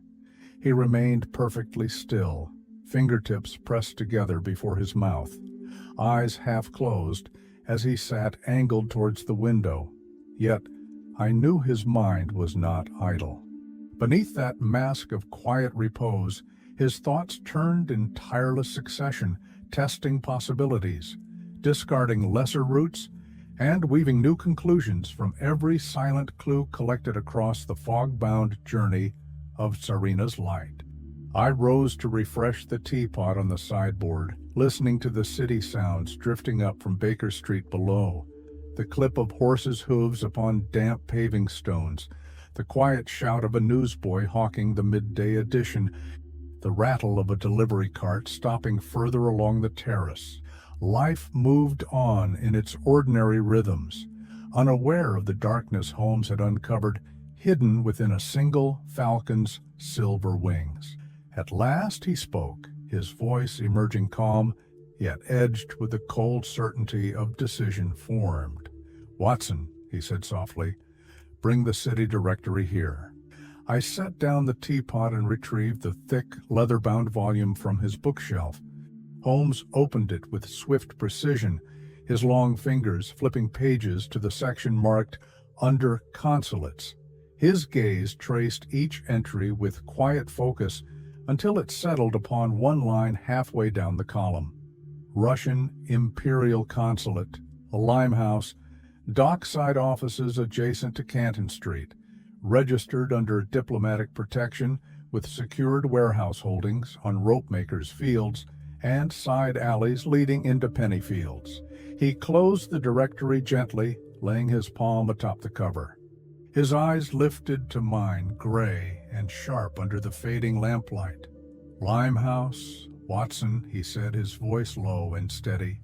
"London's dockside Chinatown, a district layered with quiet commerce by day and hidden shadows by night. Opium dens tucked behind lacquered doors. Narrow alleys running between weathered brick warehouses where imported teas and silks are stored alongside less lawful goods brought in under discreet patronage. And within these walls," he paused, his gaze distant, "I have no doubt lies the mother of crows and the secret trade she oversees." He rose from his chair with swift fluidity, crossing to the window. Pulling back the curtain slightly, he looked out over Baker Street. The fog remained thick enough to blur distant shapes into ghostly outlines, lamplight glimmering as soft amber orbs along the street. Rainwater dripped from the eaves in a slow, rhythmic patter upon the sill below, mingling with the faint scent of soot and coal smoke that drifted in with the damp chill. Holmes spoke without turning from the glass, his voice quiet, weighted with reflection rather than explanation.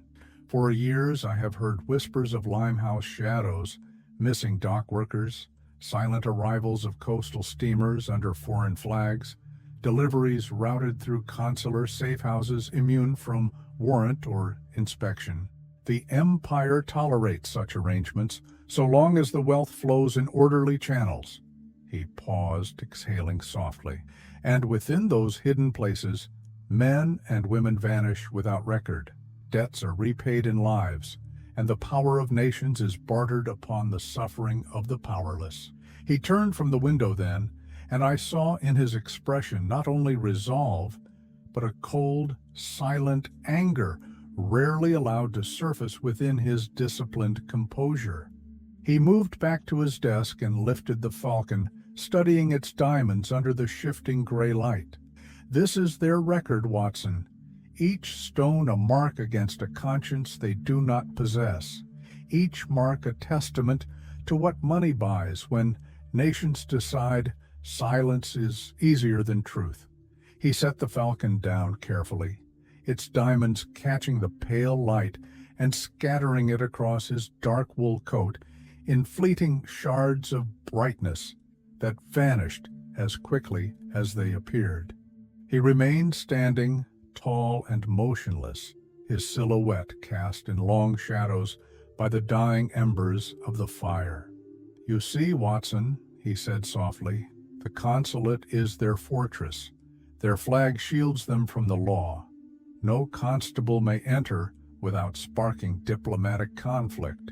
And yet," he paused, his eyes narrowing with quiet ferocity, "within those walls sit 203 souls waiting for a salvation that will never arrive, unless someone risks the consequences of trespass." He turned to me fully then, his gaze meeting mine with unwavering certainty. "I will not leave them there to be lost among ledgers and silence. This mother of crows trades in lives, believing herself untouchable. Tonight, we prove her wrong." Outside, the city bell towers struck noon, their deep notes rolling through the mist-laden streets like distant thunder. Within our rooms, I felt the quiet shift of the world as Holmes committed himself fully to the path before him, a path leading into Limehouse shadows, through consular walls guarded by law and fear alike, towards a confrontation with a woman who believed herself beyond consequence. The afternoon slipped by in subdued quiet. Outside, the fog thinned just enough to reveal blurred silhouettes of hansom cabs rattling past and the steady stream of pedestrians cloaked in dark wool and felt hats against the damp chill. Within our sitting room, Holmes worked at his desk with unbroken concentration. His notebooks lay open in careful rows, filled with ciphered translations, kanji character references, and sketches of the falcon's markings, each annotated in his precise, slanted script. The silver falcon itself rested upon its folded cloth, diamonds catching the muted light with a cold brilliance that made them appear almost alive in their silent testimony. I sat nearby reviewing patient notes for the coming week, though my eyes rarely moved across the pages. My attention remained fixed upon Holmes, upon the falcon, and upon the quiet resolve that filled the room with a tension so strong it felt as if even the ticking clock dared not interrupt it. Mrs. Hudson knocked once to deliver fresh tea and scones, leaving them silently upon the table before withdrawing without a word, sensing the gravity within the room. As dusk approached, the lamplighter's staff could be heard tapping along the street below, igniting each glass globe into pools of amber light beneath the thickening mist. Holmes leaned back in his chair, stretching his long fingers, his gaze shifting to the window with an expression that told me he was listening as much to the silence as to the subtle echoes within it. Suddenly, a soft creak sounded behind me, so slight it might have been the wood of the floor settling in the evening chill. But Holmes's eyes sharpened instantly, the gray irises glinting like tempered steel as he rose from his chair in a single fluid motion. Before I could turn fully towards the sound, I felt a shift in the air behind my right shoulder, the faint whisper of cloth brushing against the doorframe, followed by a flash of metal catching the lamplight. My breath caught in my chest as I turned just in time to see a dark-clad figure stepping from the shadows near the window. He moved with silent precision, feet gliding across the rug without sound. His head was shaved close, revealing the clean curve of his skull, and his eyes were narrowed with the cold, unthinking focus of a striking snake.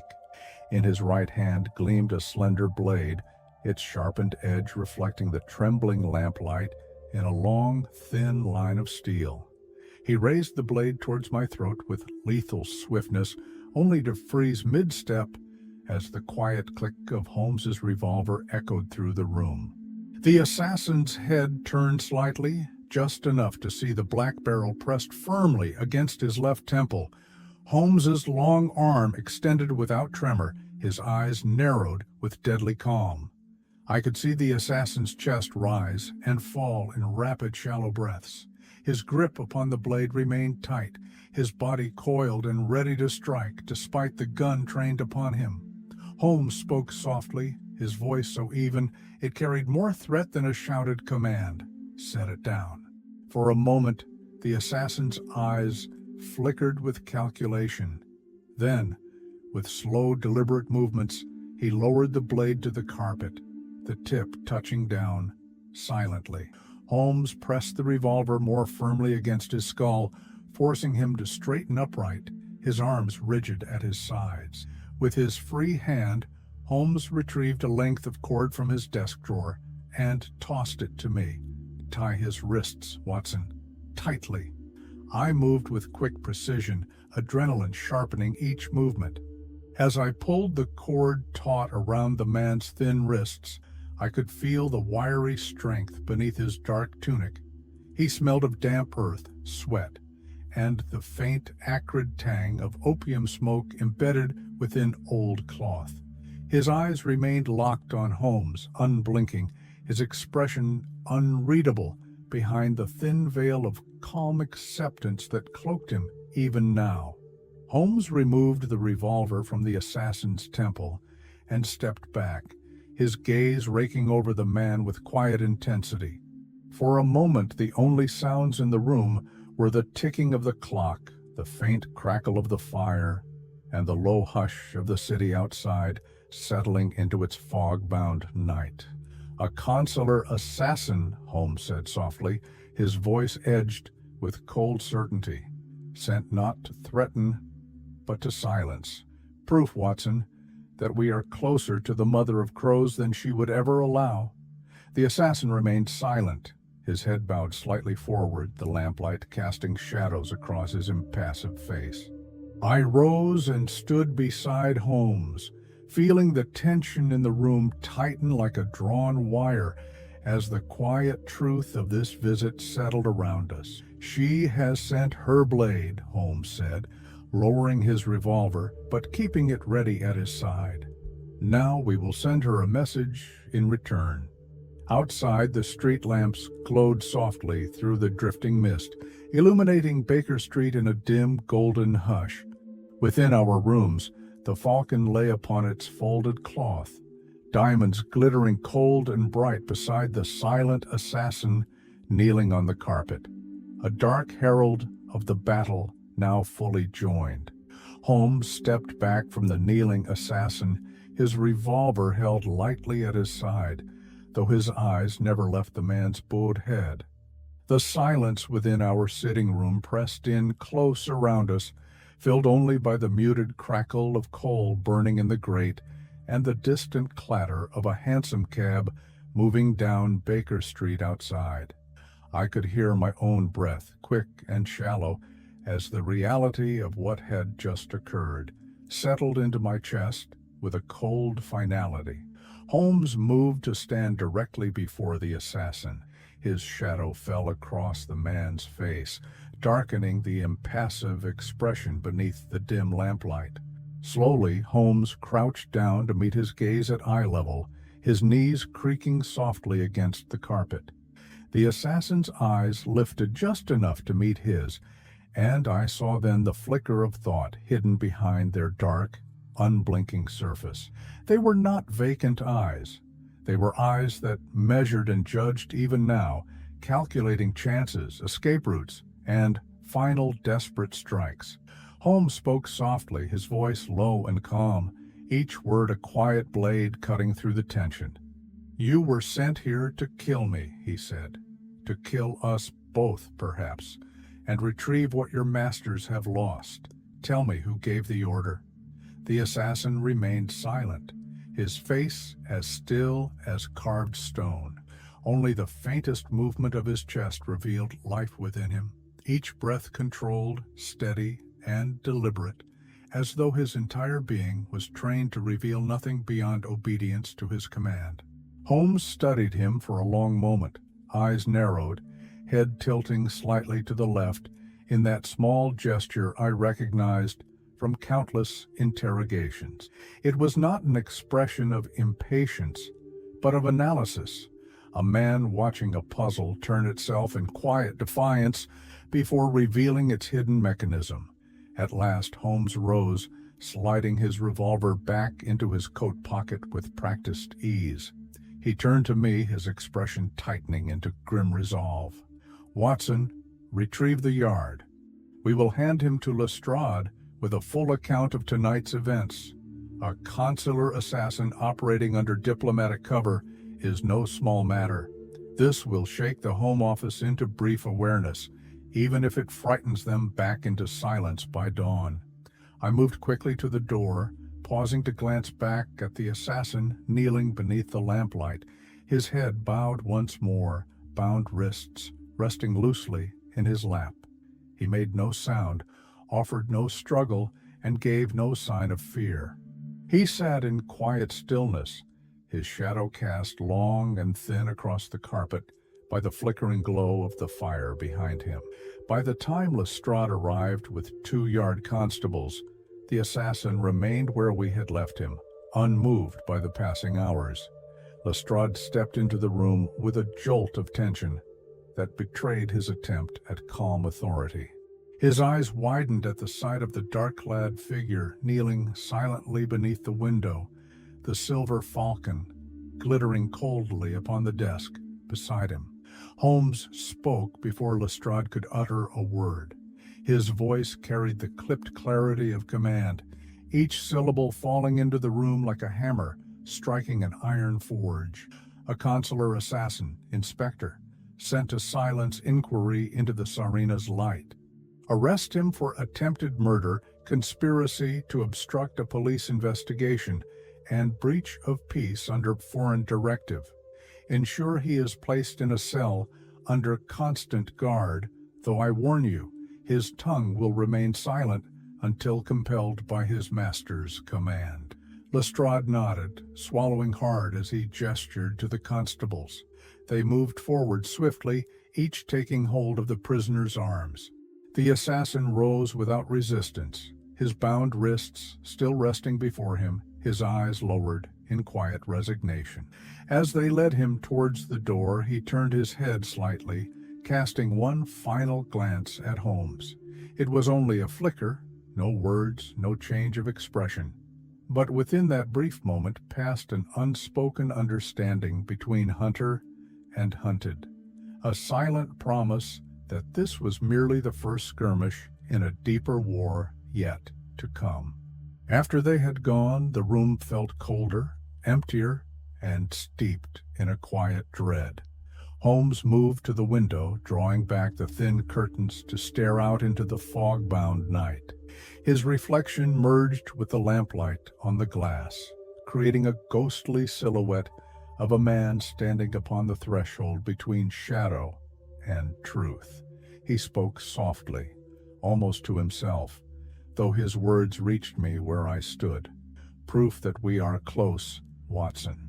Close enough for the mother of crows to send her blade into our home, and blades, once drawn, can no longer be sheathed until they have tasted blood or been broken by truth."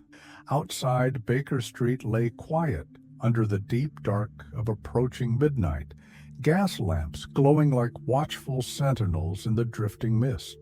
Within our rooms, the falcon remained upon its folded cloth, diamonds glittering in silent challenge to the darkness gathering beyond the window panes. The following morning dawned under a flat gray sky, the city veiled in a lingering drizzle that blurred roof lines and church spires into wavering shapes against the muted horizon. I sat at the breakfast table, stirring sugar into my tea with distracted motions, my eyes flicking occasionally to Holmes, who stood near the window, coat draped across his shoulders like a cloak against the early chill. He watched the street below with narrowed eyes, his mind clearly turned inward, far from Baker Street despite the closeness of the fog pressing against the glass. The room was silent except for the quiet clink of my spoon against porcelain and the faint shuffle of Mrs. Hudson moving about downstairs, her steps muffled by thick carpets laid over old timber floors. Outside, horses' hooves splashed through shallow puddles on the paving stones, their drivers calling to one another in muted greetings of routine commerce. All the city seemed unaware that within these quiet rooms a silent war now turned its gaze upon Holmes with intention dark enough to chill even his iron resolve. Shortly after 8 o'clock, Inspector Lestrade arrived. His knock was sharper than usual, echoing through the stillness with an urgency that drew Holmes from his thoughts at the window. Lestrade entered without waiting, shaking rain from his bowler hat and wiping moisture from his brows with a crumpled handkerchief. His coat was dark with drizzle, shoulders damp where the thin wool had failed against the persistent mist. He set his hat down on the table with a weary sigh, glancing briefly at me before turning his attention fully to Holmes. There was something in his eyes I had seen only rarely in my years observing his dealings with my friend, a flicker of uncertainty bordering on fear, hidden quickly beneath the brisk authority of his profession. Holmes studied him in silence for a moment, then gestured towards the empty chair by the hearth. Lestrade sat with a grateful heaviness, leaning forward to warm his chilled hands against the weak glow of the coal fire. Holmes spoke first, his voice quiet but edged with a calm steel. "You have spoken with the Home Office, I presume?" Lestrade nodded, his gaze fixed upon the flames. His voice, when it came, was low and tired. "They are concerned, Holmes. The Russian consul has lodged a formal protest regarding the arrest of their staff member. They claim diplomatic immunity. The Foreign Secretary fears escalation. There is talk of forced release by end of day to preserve trade agreements and Arctic shipping rights." Holmes's eyes narrowed, though his expression did not change. He moved across the room in slow, measured steps, standing before Lestrade with silent authority. "And the 203 souls listed within the Falcon's ledger?" he asked softly. "What concern has the Home Office shown for them?" Lestrade swallowed, glancing up with weary defeat in his eyes. "None that I can see, Holmes. They want the matter closed before the press learns the details. The diplomatic repercussions—" He shook his head slowly, as though the words themselves left a sour taste upon his tongue. Holmes remained silent, studying him with a gaze so intent I saw Lestrade flinch under its quiet ferocity. At last Holmes turned away, moving back to his desk where the silver falcon lay upon its folded cloth. He stood before it for a long moment, his thin fingers brushing lightly across the diamonds set into its wings, each stone catching the dim daylight and returning it in cold flickers against the dark paneled walls. He spoke without turning, his voice low, carrying the quiet resonance of iron striking an anvil. "When governments bury truth beneath treaties and trade, it falls to men, unbound by flag or fear, to uncover what power seeks to hide. Thank you for your candor, Inspector. You have done what you can within the limits placed upon you." Lestrade rose, placing his damp hat back upon his thinning hair. He paused, looking at Holmes with an expression that was part regret and part unspoken respect. "Be careful, Holmes," he said quietly. "If they are willing to kill to keep this secret—" His words trailed off, unfinished, yet all the more ominous in their silence. Holmes inclined his head in a gesture of cool acknowledgement, then turned his gaze once more to the falcon, studying its glittering wings with the focused stillness of a man who knew he had reached a threshold beyond which lay no further protection, only the truth and the darkness it carried. After Lestrade departed, the rooms fell silent again, filled only with the ticking of the mantel clock and the muffled hush of rain upon the windows. Holmes remained standing at his desk, the falcon before him, his eyes sharp and unblinking, as though reading the final lines of a story written in blood and tears across oceans and nations alike. The day slipped quietly towards afternoon, the rain fading into a light mist that drifted past the windows like thin smoke curling through pale winter light. Holmes remained standing at his desk, unmoving, the silver falcon resting before him upon its folded cloth. Its diamonds glimmered faintly with each subtle shift of lamplight, casting small shards of brilliance across his dark wool coat. He stared at it in silence, his tall frame rigid with focus, as though every thought within him converged upon the puzzle embodied within that small, glittering figure. I watched from my armchair, feeling the quiet tension gather around him like a drawn bow. Outside, the muffled sounds of Baker Street life drifted upwards, the rattle of carriage wheels over wet paving stones, the clipped barks of street vendors calling prices to hurried passers-by, the rhythmic scrape of broom bristles sweeping coal dust and damp leaves from stone steps. Each sound felt strangely distant, as though we sat within a chamber removed from the world, held apart by the quiet gravity of what Holmes now carried in his mind. At last he moved. His right hand reached out and rested upon the falcon, his fingers curling gently around its silver wings.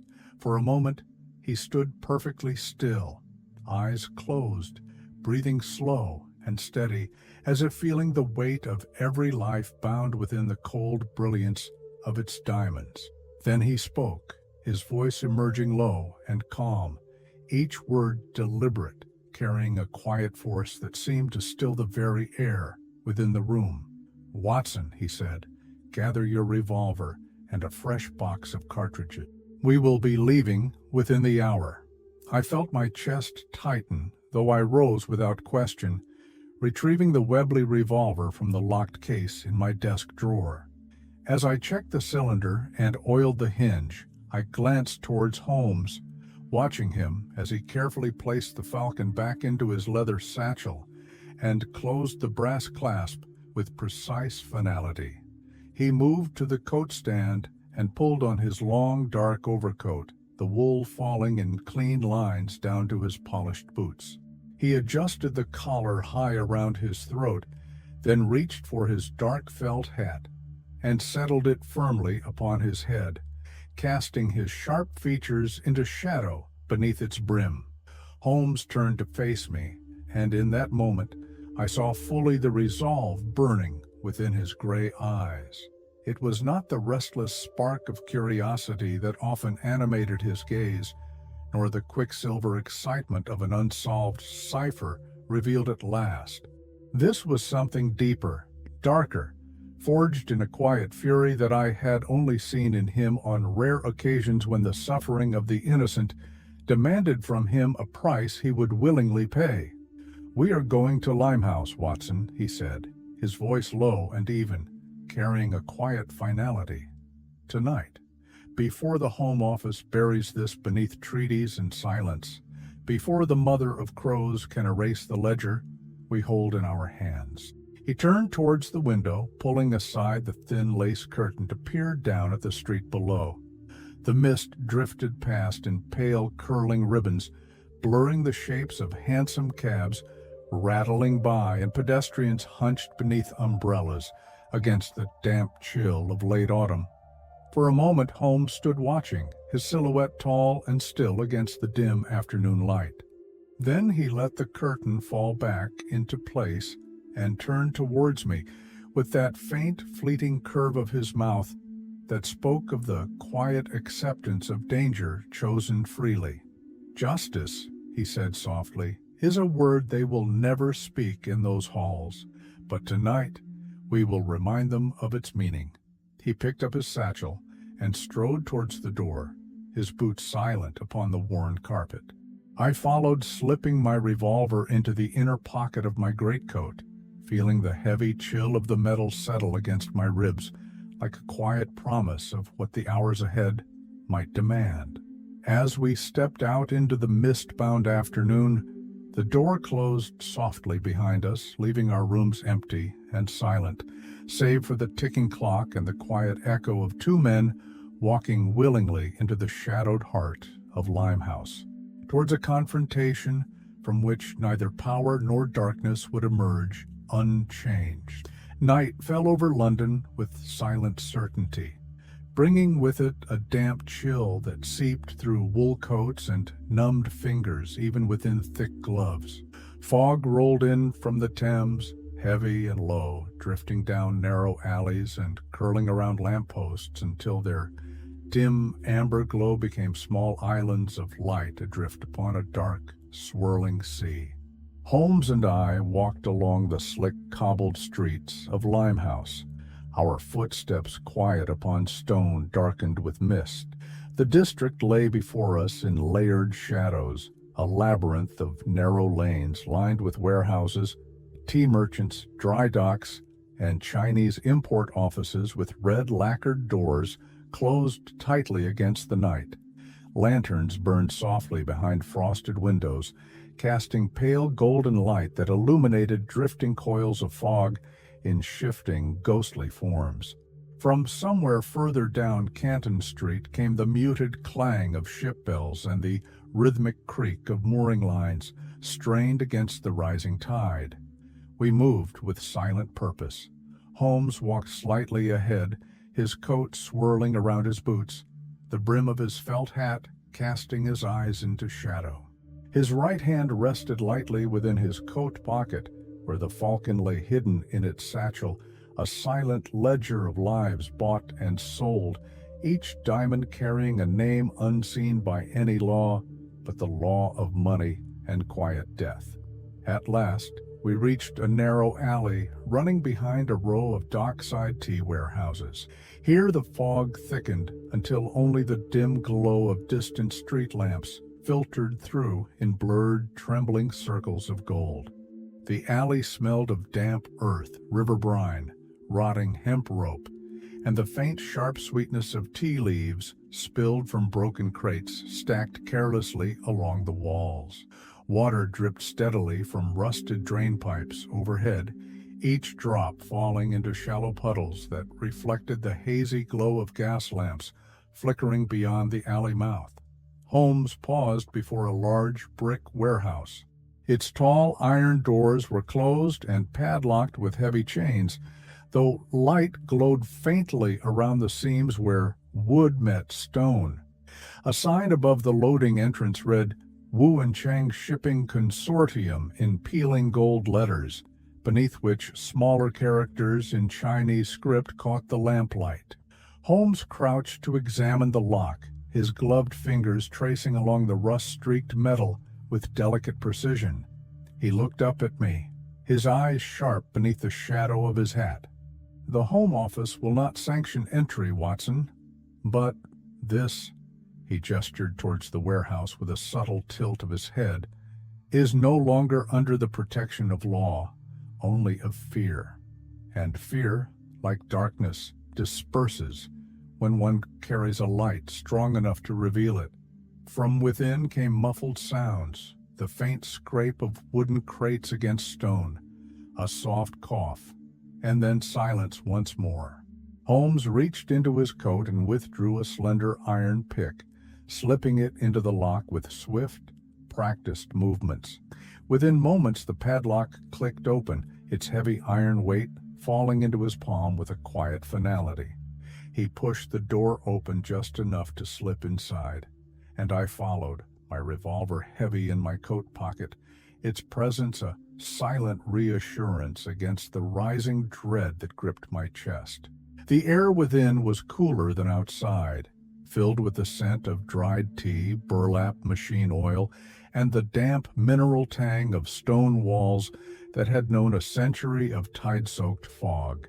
The warehouse stretched before us in cavernous darkness, broken only by scattered lanterns set upon stacked crates. Shadows loomed high along the walls, crisscrossed with old iron support beams and wooden catwalks that creaked softly with each shifting current of night breeze leaking in through broken window panes high above.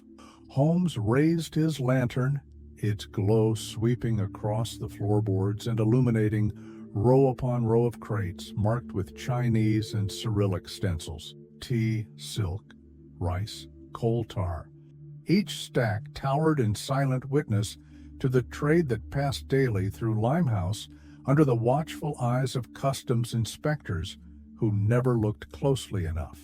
Holmes gestured for silence, his expression sharpened into quiet ferocity. We moved deeper between the crates, each step measured, boots landing upon stone and wood with careful precision to avoid echo or creak. The smell changed as we passed further inwards, from the clean, dry scent of packaged tea to the sourness of unwashed bodies, old damp earth and stale sweat trapped in close spaces. We reached the end of the central aisle. Holmes paused, lowering the lantern toward the floor. There, half hidden behind stacked crates bearing the red stamp of Wu and Chang, lay a narrow door cut into the far stone wall. Its wood was darker than the surrounding beams, as if stained by something deeper than oil or age. Holmes placed his hand upon it, feeling the grain beneath his glove, then turned the iron handle with deliberate slowness. The latch gave way under his grip, a quiet metallic clack that seemed to echo like gunfire within the vast hush of the warehouse. He turned to me, his gray eyes glinting in the flickering lamplight. "Prepare yourself, Watson," he whispered, his voice soft yet edged with cold certainty. "Whatever lies beyond this door will reveal the heart of this darkness, and perhaps demand of us a price we have never paid before." Then he pushed the door open and stepped through into the silent dark beyond, the lantern glow spilling across rough stone floors and vanishing into the deeper shadows, waiting to consume all that trespassed upon the secrets hidden within. We stepped through the narrow doorway into a chamber that swallowed the lantern glow with quiet, oppressive certainty. The air was colder here, thick with a rank dampness that clung to the back of the throat and filled the lungs with each breath. Holmes moved ahead, raising his lantern high, its trembling light cutting through the dense shadows to reveal stone walls lined with rusted iron rings set at knee height along their base. As my eyes adjusted, I saw them. Along the walls, chained by iron cuffs at ankles and wrists, sat 24 human figures. Some lay curled upon damp straw mats, their limbs thin and drawn tight against chests, as if clinging to what warmth remained within them. Others sat upright, backs pressed against cold stone, staring forward with blank, unfocused eyes that reflected nothing of the lantern's soft, flickering light. They were men and women both, of varying ages, though none appeared elderly. Their clothes were torn or rotting linen shirts, thin cotton trousers, simple work garments stained dark with sweat and dirt. Bare feet rested upon cold flagstones littered with straw, husks of rice grains, and small dark stains where water and waste pooled between uneven slabs. The smell was sharp: old urine, unwashed skin, damp straw, and a faint sour tang of rice water left to ferment in forgotten bowls. Holmes lowered his lantern, turning in a slow circle as he surveyed the silent prisoners. His face was still, jaw tightened, eyes narrowed with a quiet, controlled fury that burned cold within him. I felt my chest tighten as I scanned their hollow faces. Some watched us with quiet fear, while others did not move at all, their gazes fixed upon some unseen distance beyond the walls that confined them. One woman, perhaps no older than 20, sat near the center of the chamber. Her wrists were chained before her, thin arms folded tightly around them, as if to keep herself from shivering. Her hair hung in dark ropes across her face, but as the lantern glow touched her, she lifted her eyes to Holmes.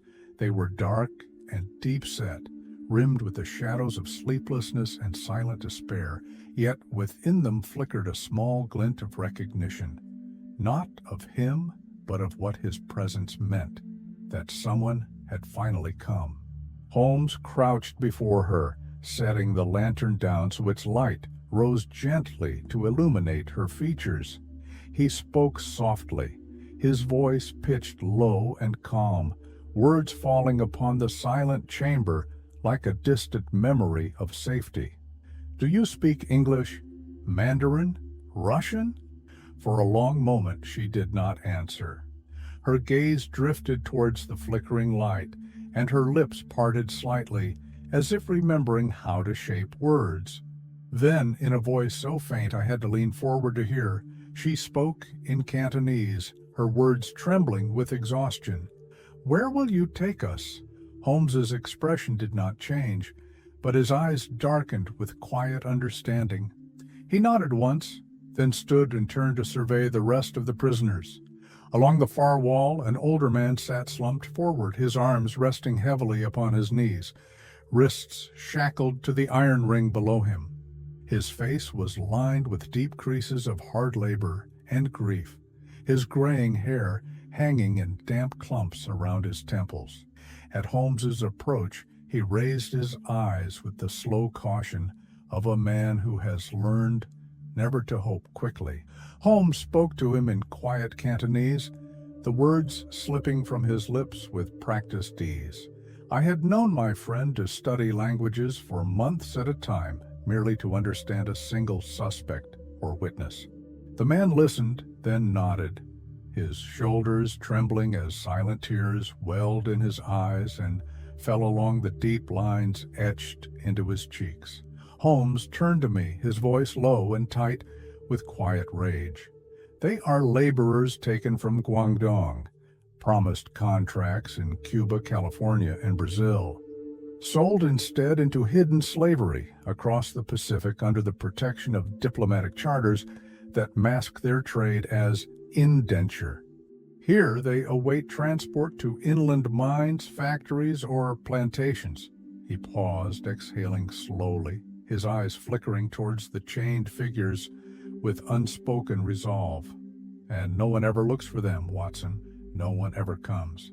I felt my own hands trembling with cold anger as I looked around the chamber at the men and women staring back at us, their eyes reflecting not hope nor fear, but the quiet acceptance of those who have been forced to abandon both. Holmes turned back to the young woman, crouching before her once more, his voice soft yet edged with unbreakable promise. "We will not leave you here. Tonight, this ends." She stared at him, lips parting as if to speak, but no words emerged. Only a single tear welled in her dark eyes, slipping down her cheek to disappear into the shadows below her jaw. Holmes rose, lifting the lantern higher, the glow reaching into the far corners of the chamber and illuminating each chained prisoner with a gentle light that, for the first time, carried with it the quiet certainty of rescue. "Prepare yourself, Watson," he said softly, his eyes sharp as steel. "We move now to confront the Mother of Crows." And as his voice faded into the hush of that silent prison, I knew we stepped forward not merely into danger, but into the very heart of a darkness built upon suffering, hidden by power. A darkness my friend would now force to stand before the light of justice. Holmes moved to the far end of the stone chamber, the lantern held high before him, casting shifting shadows along the damp walls. The prisoner's eyes followed us as we passed, silent gazes flickering with a faint hope that burned so dimly within them it seemed a fragile candle in a storm. Their chains clinked softly with each subtle movement, a quiet metallic chorus of captivity that pressed against my chest with growing dread. At the rear of the chamber stood a heavy timber door reinforced with dark iron bands and studded rivets, dulled by age and salt air. Holmes paused before it, testing the handle lightly with his gloved fingers. It turned under his grip without resistance. He glanced back at me, his gray eyes glinting with cold certainty in the lantern glow. "Stay close, Watson." He pushed the door open and stepped through, and I followed, the faint scuff of my boots upon the worn stone floor echoing into the darkness beyond. The air shifted as we entered. Warmer here, carrying the scent of sandalwood incense, burned tea leaves, and something sharper beneath it. Old opium smoke woven into wood grain over decades. The chamber into which we emerged was unlike the cold prison we had left behind. Here the walls were lined with silk tapestries, their embroidered patterns darkened by lamplight into muted shades of crimson and gold. A thick woven rug covered the stone floor, its intricate pattern hidden in shadow beneath the dim glow of hanging lanterns spaced evenly along the beams. At the center of the room sat a low platform of polished teak wood. Upon it rested a wide cushion, covered in black silk embroidered with silver thread in curling symbols I recognized as old Chinese script, though their meaning escaped me. And upon this cushion sat a woman. She appeared elderly, though there was an agelessness to her presence that defied clear description. Her hair was silver black, combed back from her temples and secured into a tight braided knot at the crown of her head, held with a carved jade pin. Her robes were dark silk embroidered with elaborate patterns of crows in flight, their wings outstretched in delicate arcs across her chest and sleeves. Thin gold chains hung from her wrists, connected to ornate bangles that jingled softly with each subtle movement. She sat upright, her back straight and her hands folded in her lap. Her eyes, deep and black as polished obsidian, lifted to meet Holmes's gaze with a calm that carried neither surprise nor fear. In her right palm, resting lightly upon her folded fingers, lay a single, large diamond. It caught the lantern light, scattering sharp glints across her robe like cold stars upon a night sea. For a long moment, silence filled the chamber. Holmes stood unmoving, lantern held before him, the light illuminating the narrow planes of his face, casting deep shadows beneath his brow and along the sharp lines of his jaw. The woman watched him with a quiet, measured patience, as though observing a messenger sent to deliver words she already knew. At last she spoke. Her voice was low and smooth, carrying a quiet command that seemed to still even the shadows around her. "You have brought my tears," she said softly, her Cantonese lilting yet precise, "and you have trespassed upon my nest." Her eyes narrowed slightly, glinting dark in the flickering lantern light. "Do you know who I am, detective?" Holmes lowered the lantern slightly, his gaze never leaving hers. His voice emerged calm and deliberate, each word carrying the quiet resonance of final truth spoken aloud. "You are the mother of crows," he said, "the broker of lives bought and sold, the ledger keeper of silent deaths. You are the darkness beneath the treaties, the one who believes her wealth and hidden masters shield her from consequence." The faintest curve of a smile touched the corners of her lips.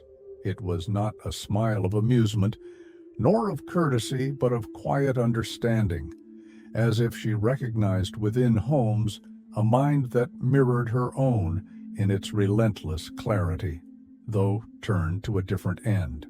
"I deliver the tears to those who pay," she whispered, her eyes never blinking. "And in return I feed the empire of men like you. Do you believe you can stop what feeds your own kind, detective?" Holmes did not move. His face remained still, but his eyes burned with a fierce, cold light that seemed to deepen the shadows along his cheekbones. "I believe," he said softly, "that truth cuts deeper than fear. And tonight, your crows have flown their last." For a moment, the room remained silent, the faint hiss of lantern wicks the only sound between them. Outside, beyond the thick brick walls, I could hear the distant clang of ship bells upon the Thames, a quiet reminder of the world that turned unknowingly upon the hidden suffering of lives traded in shadows. The mother of crows tilted her head slightly, studying Holmes with eyes as black and still as midnight water. "We shall see," she whispered, closing her fingers slowly around the diamond in her palm until it disappeared within her grasp. Holmes raised his lantern higher, the light catching upon the gold chains at her wrists, upon the jade pin in her hair, upon the single tear-shaped diamond she concealed within her clenched hand, illuminating the silent empire she ruled from within this hidden chamber of darkness and silk. Holmes stood motionless before the mother of crows, the lantern raised high in his right hand, casting a bright, unwavering glow across her lined face. Her black eyes did not flinch from the light. They reflected it back at him with an unbroken calm, dark and glassy as obsidian, revealing nothing of her thoughts beyond a quiet certainty forged through years of command without challenge. For a moment, silence filled the chamber. The only sounds were the faint shifting of her silk robes as she adjusted her folded hands upon her lap, and the distant drip of water echoing from somewhere deep within the warehouse's stone foundations. The smell of sandalwood incense hung heavy in the air, mixed with the subtle sweetness of tea leaves left to steep too long in brass kettles along the far wall. Holmes lowered the lantern slightly, though its glow still illuminated every plane and shadow of her aged features. His voice, when it emerged, carried none of his usual restraint. It was low and tight, stripped of any calm preamble, edged with a fury so cold it felt sharper than any blade. "You sell people as if they were grain," he said softly, though his words cut with fierce clarity. "You record their worth beneath diamonds set into silver wings, hidden from the world by your treaties and your shadows. You break families, steal children, chain men and women into silence, and for what? A ledger of tears traded for your own empire of wealth and hidden power?" The mother of crows tilted her head slightly, her eyes narrowing with an expression that flickered somewhere between amusement and disdain. The smile that curved her thin lips was slow and small, a gesture of measured patience rather than pleasure. "How many lives have you taken with this trade?" Holmes asked, his voice rising with each word, his anger no longer contained behind measured tones. "How many voices silenced? How many souls erased from the world's memory, so your diamonds remain unchallenged upon their dark throne?" Her smile widened just enough to reveal small, even teeth, each tinted faintly by age and tea. She closed her fingers tighter around the diamond in her palm, the gold bangles upon her wrists chiming softly in the silence. "Enough," she whispered, her voice low and smooth as poured oil, "enough to feed the empire of men like you, enough to keep your railways built, your tea carried, your coal mined, your great engines of commerce running, while your people sleep peacefully in their beds. Do not speak to me of guilt, detective. I am no different from your lords and ministers. I merely do openly what they have done in secret for centuries." Holmes took a single step closer, the edge of his coat brushing against the woven silk rug beneath their feet. His shadow fell across her knees and pooled around her folded robes in a dark halo. "You are wrong," he said, his voice so low I felt the chill of it settle into my own chest. "They hide behind their flags, you hide behind your tears, but I will drag you all into the same light. Tonight, your empire ends here." The mother of crows regarded him in silence for several long seconds. Then she leaned back slightly against the carved wooden support behind her cushion, her robes rustling softly across the platform. Her eyes flickered down towards the diamond clutched within her hand. and back up to Holmes's gaze. "There are more tears than you can ever count," she whispered, "and more crows than you can ever silence." Holmes did not move. The lantern in his hand burned steady and bright, casting long, sharp shadows across the walls, hung with dark tapestries embroidered in silver thread. For a single moment I saw clearly the quiet fury upon his face, an anger born not of wounded pride nor threatened ego, but of a deep, immovable disgust for the cruelty that thrived unchallenged in shadows men refused to see. We stood there together, silent in the dim lantern glow, as the mother of crows gazed upon him with her calm, knowing smile, each awaiting the next movement in a confrontation now fully revealed. A confrontation between justice sharpened into silent resolve and power so deeply rooted it believed itself beyond any consequence. For a long moment the chamber remained silent. The lantern light trembled slightly in Holmes's grip, casting restless shadows along the silk-draped walls, where embroidered crows took flight in flickering patterns across dark fabric. The mother of crows sat perfectly still upon her black silk cushion, her eyes fixed calmly upon Holmes, her fingers curled tightly around the diamond hidden within her palm. Then, from behind the stacked crates lining the far edge of the chamber, movement flickered. I caught it only as a shifting of shadow before two figures emerged in near silence, tall men clad in dark tunics, tied at the waist with braided cords. Their feet were wrapped in thin cloth shoes that made no sound upon the woven rugs. Each carried a curved blade drawn from scabbards strapped across their backs, the steel catching the lantern glow in quick, sharp flashes as they moved forward with quiet, lethal intent.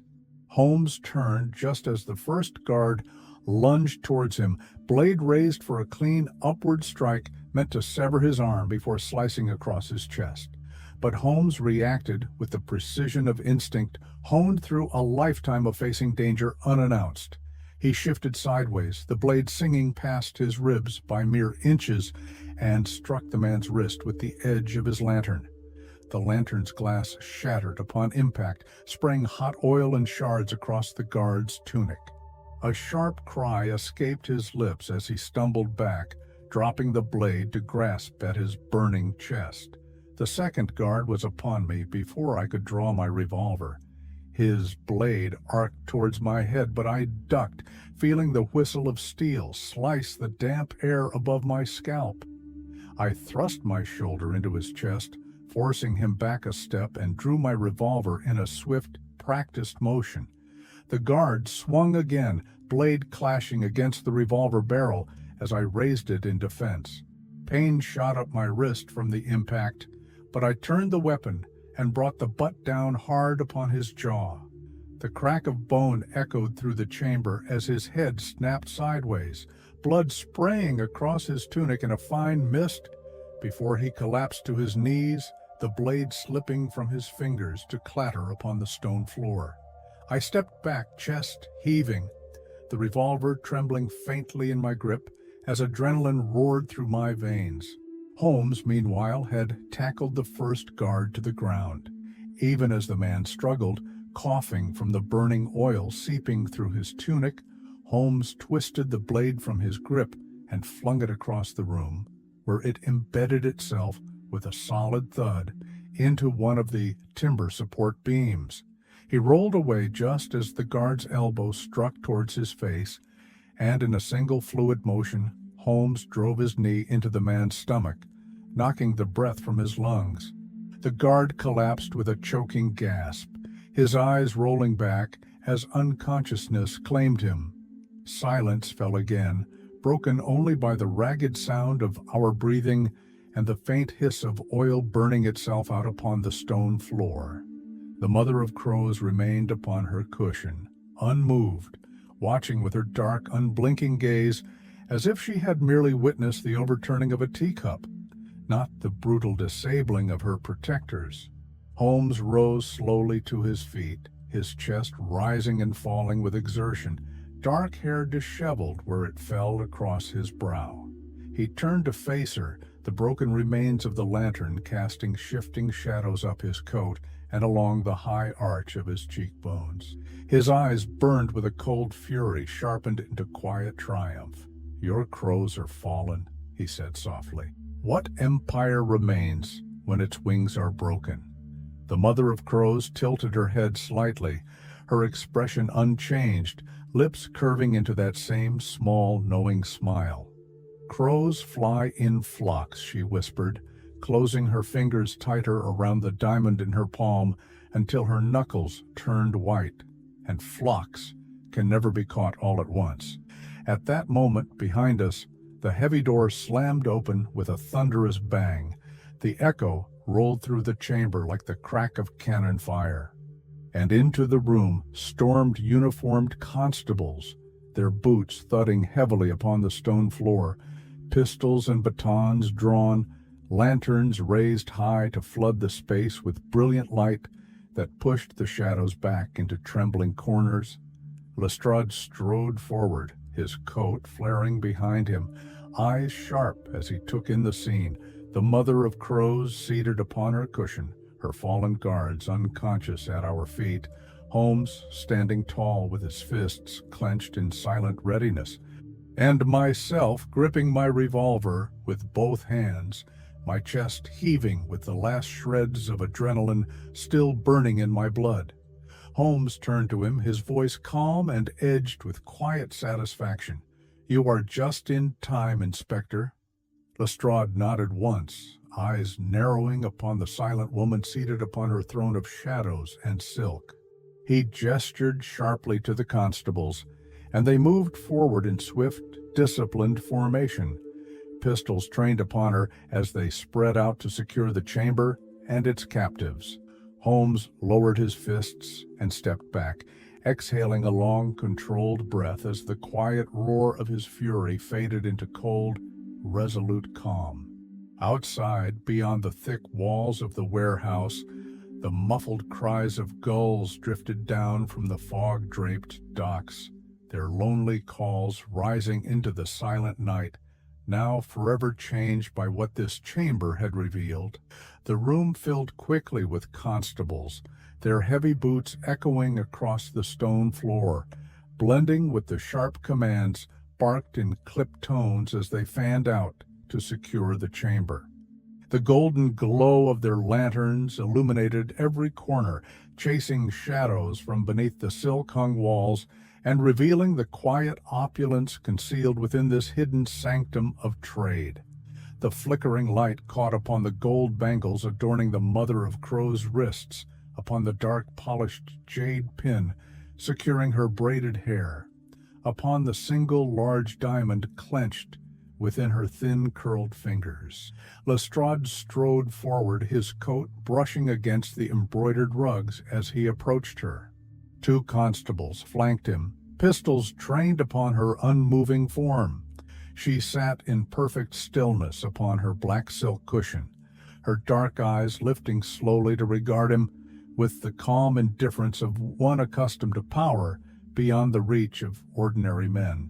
Her gaze slid across his lined face without recognition, drifting past his drawn revolver, and settling once more upon Holmes, who stood beside me, lantern now extinguished in his grasp, his face half shadowed beneath the brim of his hat. Holmes spoke before Lestrade could utter a word. His voice was low and precise, each syllable falling into the charged silence with the quiet weight of absolute command. "Secure the prisoners in the holding chamber, Inspector. They are victims, not criminals."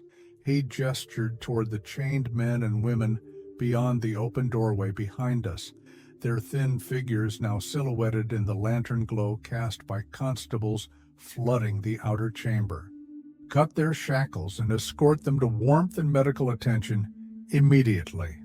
Lestrade nodded sharply and barked his orders.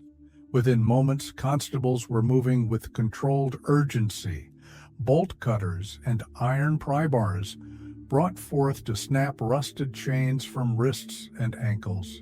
The dull clink of falling iron filled the warehouse with a quiet rhythm that carried within it a deeper music, the music of liberation from silent captivity. The prisoners did not speak as they were freed. Their eyes followed each constable with blank, weary caution, hollow cheeks flushed with sudden exposure to lantern light after long confinement in damp shadow. Some wept in silence, tears tracing clean lines down faces caked with dried sweat and dust. Others simply bowed their heads as if in prayer, lips moving in soundless words only they could hear. Holmes watched them with an expression carved from quiet grief and iron resolve. His hands, still flecked with oil and dust from the struggle moments before, tightened into pale fists at his sides. He turned his gaze back to the mother of crows.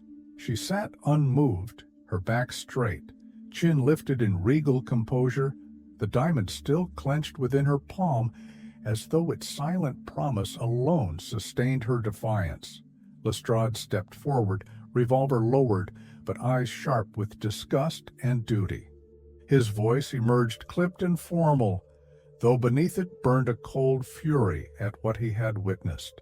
You are under arrest for conspiracy in human trafficking, false imprisonment, and obstruction of justice under Crown jurisdiction. He gestured to the two constables standing behind her. "Remove her from this place." They moved forward, reaching down to grip her thin arms with firm precision. The gold bangles upon her wrists jingled softly as they lifted her to her feet. Still, she did not resist.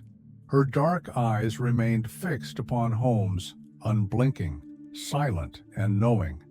As they turned her towards the doorway, her gaze passed over the freed prisoners gathered beyond the chamber threshold. For the first time, her calm composure flickered, a shadow of something cold and sharp sliding across her expression, not fear, but calculation unfinished, the recognition that her empire would not fall quietly with her alone.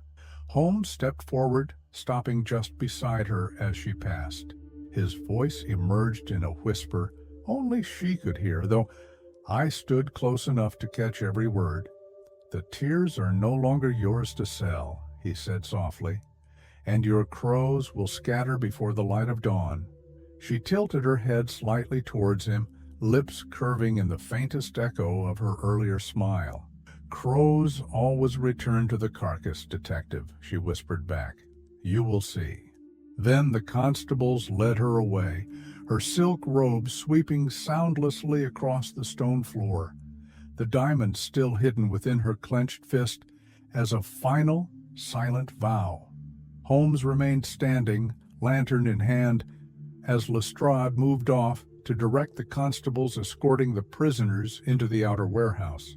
The room emptied quickly, footsteps fading along dark corridors now flooded with lantern light, and the low murmur of voices as men and women stepped free from shadows that had swallowed their names and futures.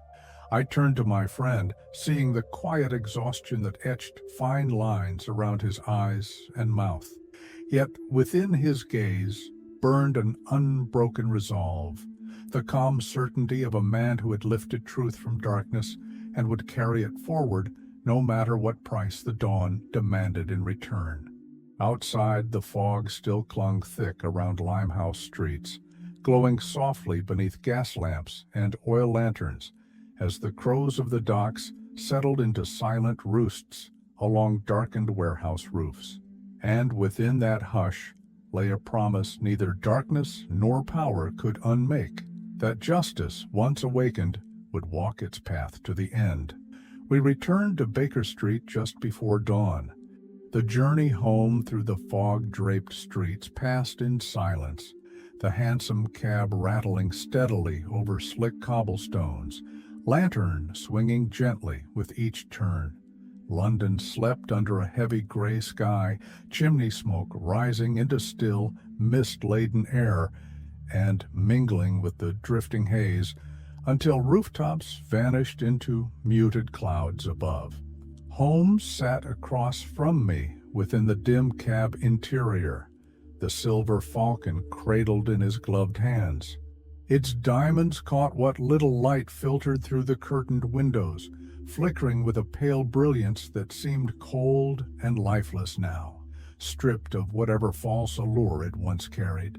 His eyes were fixed upon it, unblinking, seeing not its beauty, but the truth hidden within its silent wings. Neither of us spoke. My mind felt weighted with exhaustion, every muscle heavy with the fading rush of adrenaline. The images of the prisoners, their thin faces, hollow eyes, and silent tears, drifted before my thoughts in a quiet procession that refused to fade. Even the faint clatter of hooves and wheels upon the stone streets seemed distant, as though the world itself had retreated into hushed mourning for what we had witnessed. Mrs. Hudson met us at the door with wide, worried eyes. Her gaze drifted from Holmes's drawn face to my own pallor before she stepped aside silently, allowing us to enter without a word. Holmes ascended the stairs first, his boots whispering along the worn carpet runner, his silhouette tall and narrow beneath his dark coat. I followed, feeling the deep chill of dawn slip beneath my collar, despite the warmth of the hallway. Within our parlor, Holmes set the falcon gently upon his desk, upon the folded cloth still laid out from the night before. He removed his hat and coat with slow, deliberate movements, draping them across the back of his chair before lowering himself into the seat with a soft sigh.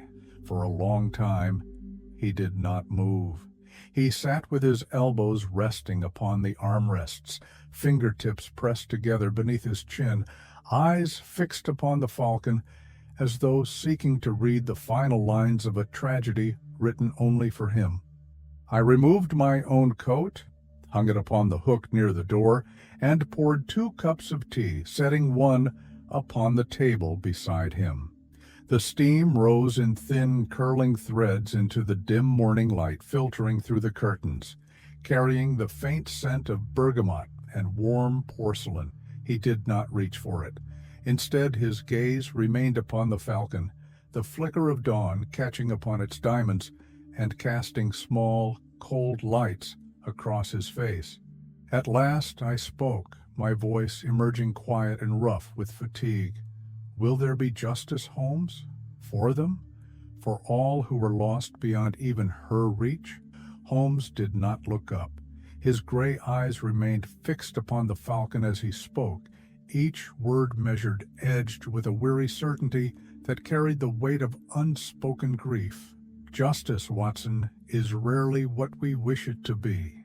The mother of crows will face charges under what little law remains unshielded by treaties. Some of her network will scatter and rebuild.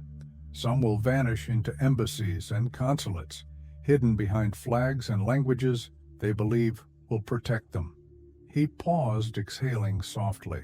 And some will simply shift their trade along darker routes, unseen again until another ship arrives with its silent cargo of death. He fell silent then, his fingers steepled before his lips, eyes half closed in quiet contemplation. The clock upon the mantel ticked steadily, filling the hush between us with its calm, unbreakable rhythm. Outside, the city began to stir. Milk carts rattled down Baker Street, hooves splashing through shallow puddles left by the night's drizzle. The cry of a newsboy drifted faintly through the fog, calling headlines that spoke nothing of crows or tears or silent ships of the dead. Finally, Holmes lowered his hands and reached out to touch the falcon, his fingertips brushing lightly across its diamond wings. When power hides crime behind flags and embassies, Watson, he said softly, justice is rarely more than a word. But truth, he paused, his voice tightening with quiet resolve, truth cannot remain buried forever. Not while there are men left willing to dig for it no matter the darkness that guards it. He sat back then, folding his hands in his lap, his eyes fixed upon the falcon, with a gaze that burned not with triumph, but with the quiet, unbreakable promise of a man who had chosen to stand within the shadows, not because he loved them, but because he refused to leave them unchallenged.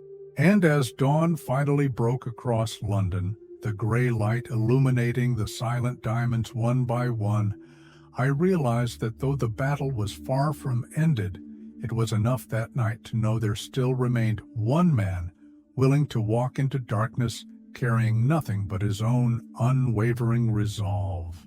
Morning unfolded slowly across Baker Street, light creeping through the curtains in pale shafts that illuminated floating dust motes drifting silently within our parlor.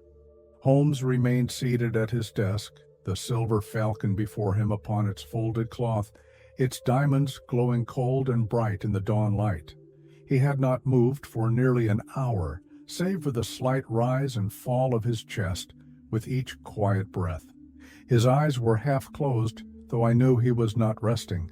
His mind turned ceaselessly behind those heavy lids, weaving the final threads of understanding into the vast, silent tapestry he had uncovered. I stood near the window, teacup in hand, staring out at the street below.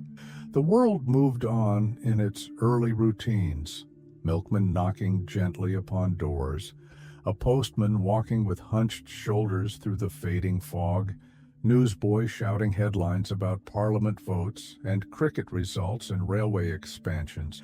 None spoke of the falcon hidden within our rooms. None knew of the 203 souls recorded in its silent, glittering ledger. Behind me, Holmes shifted at last. He reached forward and lifted the falcon gently, turning it in his long, pale fingers, so its wings caught the growing morning light. The diamonds glowed like tears frozen mid-flight, each reflecting a small, perfect prism upon his face and along the dark wood of his desk. For a long moment, he studied them in silence, eyes narrowed with quiet thought. Then he spoke, his voice low and calm, carrying a depth of exhaustion that only truth fully revealed can bestow. Each stone a person, he said softly, each mark beneath it a name erased, a life bought and sold, as if it were nothing more than cargo. These tears, he paused, exhaling slowly, these tears remain long after their owners have been forgotten. He set the falcon down gently upon the cloth and leaned back in his chair, steepling his fingers beneath his chin.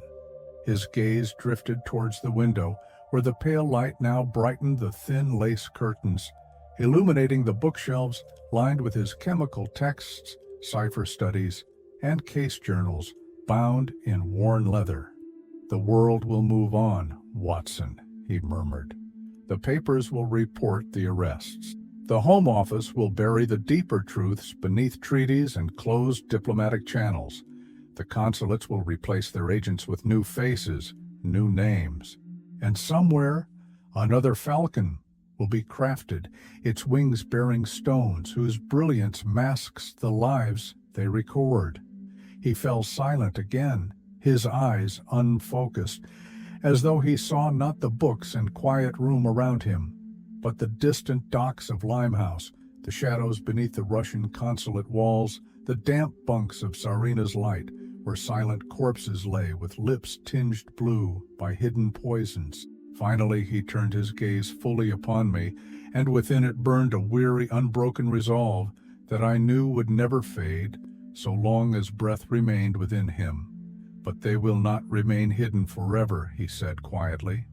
"So long as there is breath in me, I will walk these shadows, for while these tears remain, so must I." He reached out once more and covered the falcon with the folded cloth, dimming its brilliance until only a faint outline of its wings pressed against the fabric. Outside, the sounds of morning grew louder, carriage wheels upon paving stones, the clipped rhythm of boots along the pavement, the quiet murmur of early conversation rising from shop fronts, opening their shutters to the day. Within our rooms, a deeper hush settled around Holmes and me. It was not the silence of peace nor of despair, but the silence of knowledge carried alone, the silence that remains after truth has spoken all it can, leaving only resolve to hold its place against the shifting tide of the world. And so the falcon remained upon his desk, hidden once more beneath plain cloth, its diamonds glowing faintly beneath the fabric, silent tears bearing witness to lives lost in shadows and to the thin, fragile line my friend walked each day between truth and the darkness nations prefer unseen. Thank you for joining me through this long and quiet journey into shadows and light. As you rest now, allow your breath to soften, your shoulders to release their weight, and your mind to let go of each image and word until they drift away like fog lifting from the river at dawn. Know that in this quiet moment, you are safe. The darkness is far beyond these walls, and here there's only calm. Allow sleep to come gently, wrapping you in warmth and stillness, carrying you into peaceful dreams where no tears remain unspoken and no shadows remain unlit. Rest well tonight. You are at peace.